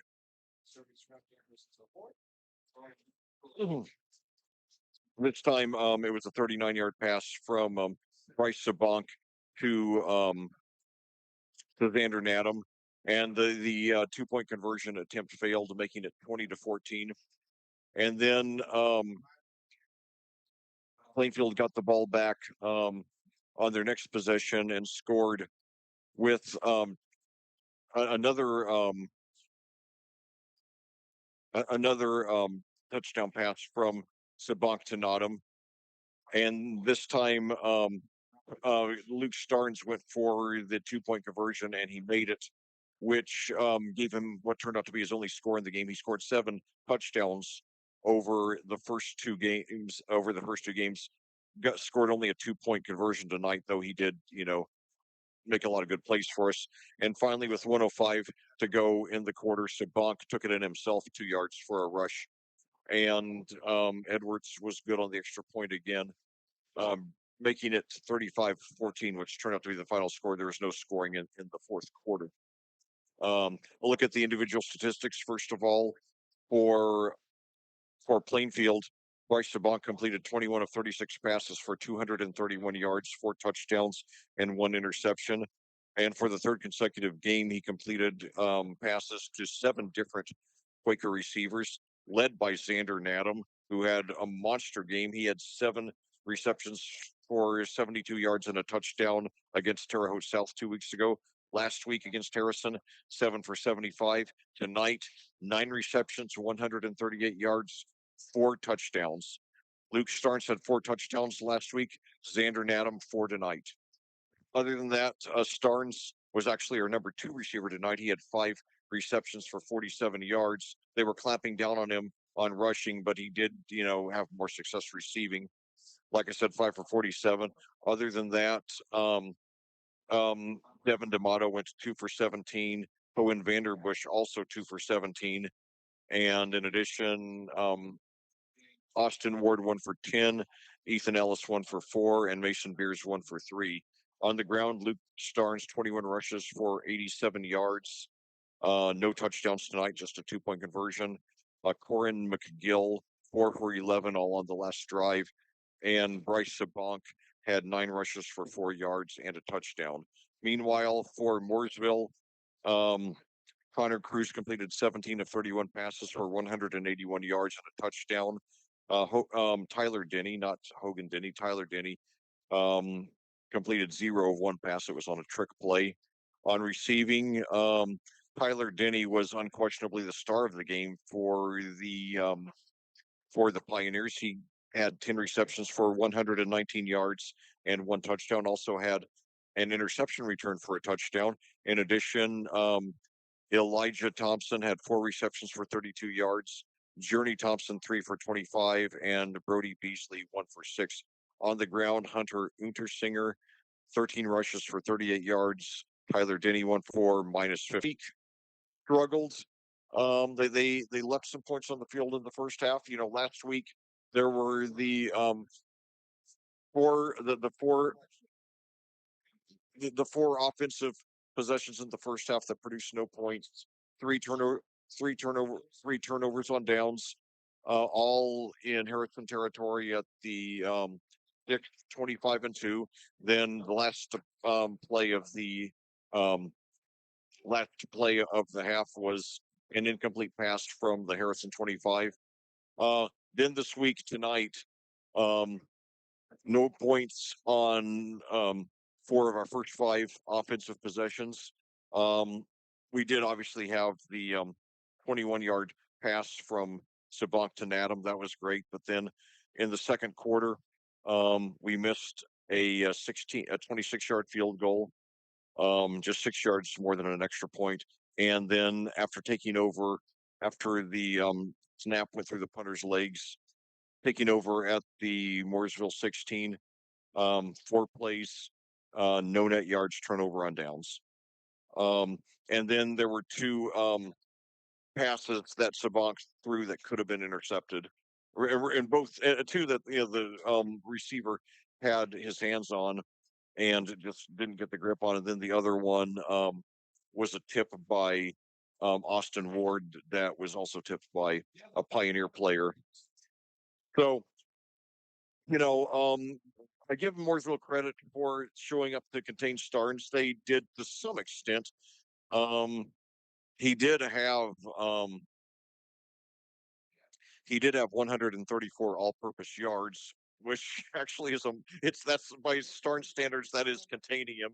So they did um, a good job on that, but they did not have any success in containing Nadam. I don't think they were ready for what he did. I think maybe they just thought he would get some screen passes and they could contain him, but he ended up getting a couple of really long ones, and so it was a game in which the Quakers came on strong in the second half, and really they came on strong late in the first half, because when we used our timeouts, when in the last couple of minutes, when Mooresville had the ball deep in their own territory, we used two of our three timeouts, and then the third play actually we got him out of bounds, and then we chose to use the timeout anyway. Um, and then we got the ball back, I believe at the 36 after the punt, and then scored, fairly easily on the 5 yard pass from Sabancton Adam. That really, I think, is where I started to feel that we were finally starting to get it together. You know, this isn't a direct parallel, but you go back to the AFC Championship game in the '06 season. When we were down to New England, 21-3. I heard that. Well, remember we were down 21-3. We looked like we were out of it, and then we ended the half with a drive that produced a field goal. And then we, rode that momentum into the second half. And I heard that one of the Patriots players said that he started to get concerned then, like feeling like they were getting back into it. Of course, they were still down by 15 by two touchdowns. We actually tied it with that touchdown at the end of the half. But I just felt like we were finally getting our momentum going. Like we had finally, after leaving 10 points on the field on our previous two possessions, we were finally starting to get it together. And then when we started off the drive slowly in the second half, and we had it on, I believe it was on 3rd and 10 when I'll have to go back and check, but we made a huge third down conversion when it looked like we were going to end up punting, and Mooresville was going to get the ball with a chance to get the lead back. But when we got that, um, I think it was a 15-yard or so pass that got up to the 39, and then on the next play, on it was Sabancton Adam for the 39-yard touchdown, and that gave us the lead for good. Um, so anyway, now what we got to do is figure out how to play, how to bring it all 48 minutes, not leave any points on the field, finish the vast majority of your drives, especially those that get into the opponent's territory. Um, we have, I believe, 7 drives the last 2 games that got into opponent's territory and produced no points. We can't continue with that. Um, right now, I'm trying to take a glass 3/4 full approach with this team. Um, there's a lot good. There's a lot more good than bad, but there are things that need to be polished. You know, um, what we've done so far this season, I think it'll beat. Obviously, it's beaten the 3 teams we've played. It'll probably beat at least 3 or 4 of the teams remaining on our regular season schedule. I don't think it'll beat Cathedral or New Palestine, but I do think we're capable of beating Cathedral and New Palestine. We just have to, you know,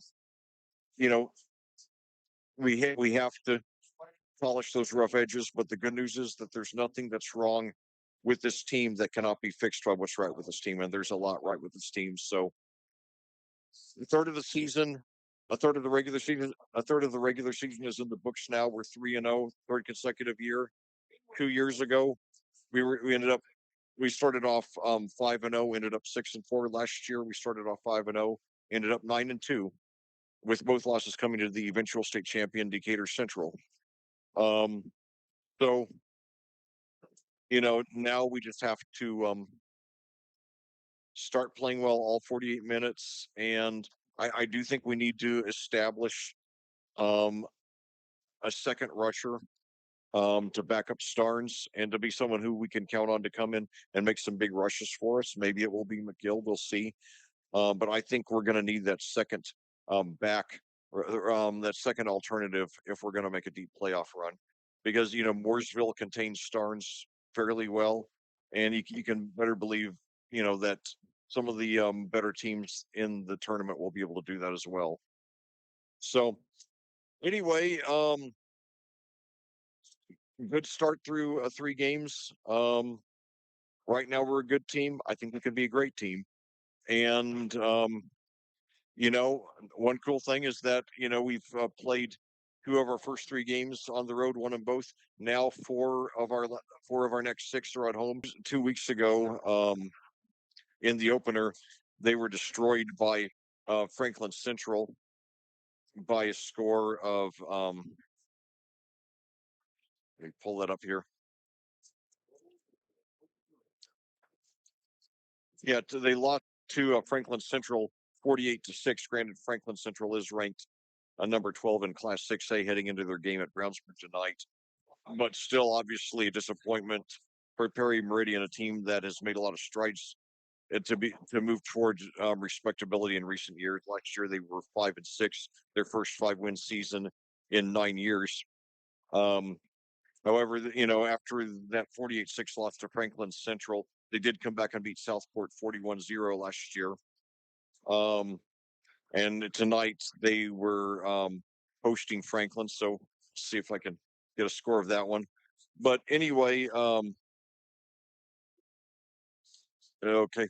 Well, Perry Meridian beat Franklin tonight 15-7, so now 2 in a row for the Falcons, so they got some momentum going, so we better be ready for them. Decatur Central beat Whiteland tonight 29-14, and Martinsville over Greenwood 38-20. But anyway, so that rounds out the Mid-State Conference for this week. But looking at what Perry Meridian has done this year, um, they've had moderate success on offense. Let's see here. Um,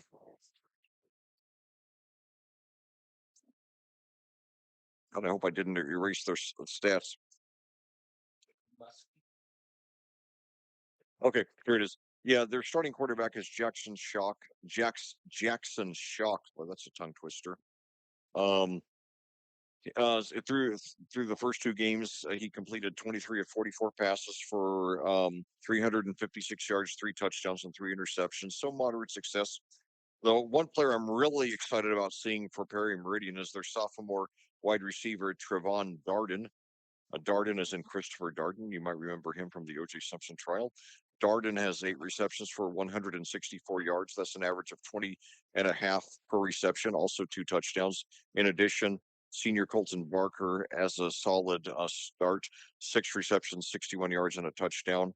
And then on the ground, the Falcons are led by senior Tristan Ling with 33 rushes for 132 yards and 4 touchdowns. So it's a game where Perry Meridian, obviously, they're entering with some momentum. They've shaken off their the 48-6 loss to Franklin Central with 2 solid wins now against Southport and Franklin. So they're going to enter with a lot of enthusiasm. They do have a new coach in Kevin Miller, who replaced Brett Cooper, who surprisingly resigned after he looked like he had the program moving in the right direction. They certainly improved a lot in his 5 years after they were a very bad team when he took over in 2020. Um, but Miller now has the team off to a 2-1 start. So apparently they haven't lost too much of their momentum like you often do when you have a new head coach.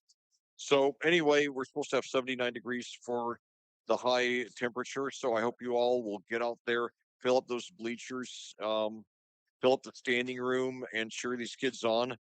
Um, they've done a lot of good things, and they've still got 6 games, 2/3 of the regular season to tune up for the playoffs. And I think if they continue to make progress, especially with the passing offense, the strides they've made have been better than anything I expected. And in fact, they've been exciting. And the rushing offense is great as I expected. And what we showed tonight, we can win without a huge rushing game. Um, Now we just got to stop leaving points on the field and start finishing drives a lot more consistently. And I think we're going to be in great shape. So, once again, your final score here tonight at Mooresville, Plainfield 35, Mooresville 14. The Quakers rise to 3-0 for the third consecutive season. The Pioneers drop to 2-1. Plainfield gets their third consecutive win over Mooresville and up moves up 52-31 all time in the series. Well, this concludes our broadcast. As always, thank you so much for joining me, and I cordially invite you to do so again 1 week from tonight at 6:40 for the pregame show, as your Plainfield Quakers return home to play the Perry Meridian Falcons, and get out there if you can. Until then, for AudioSportsOnline.com, I'm Steve McAtee reminding you there is a difference only you can make.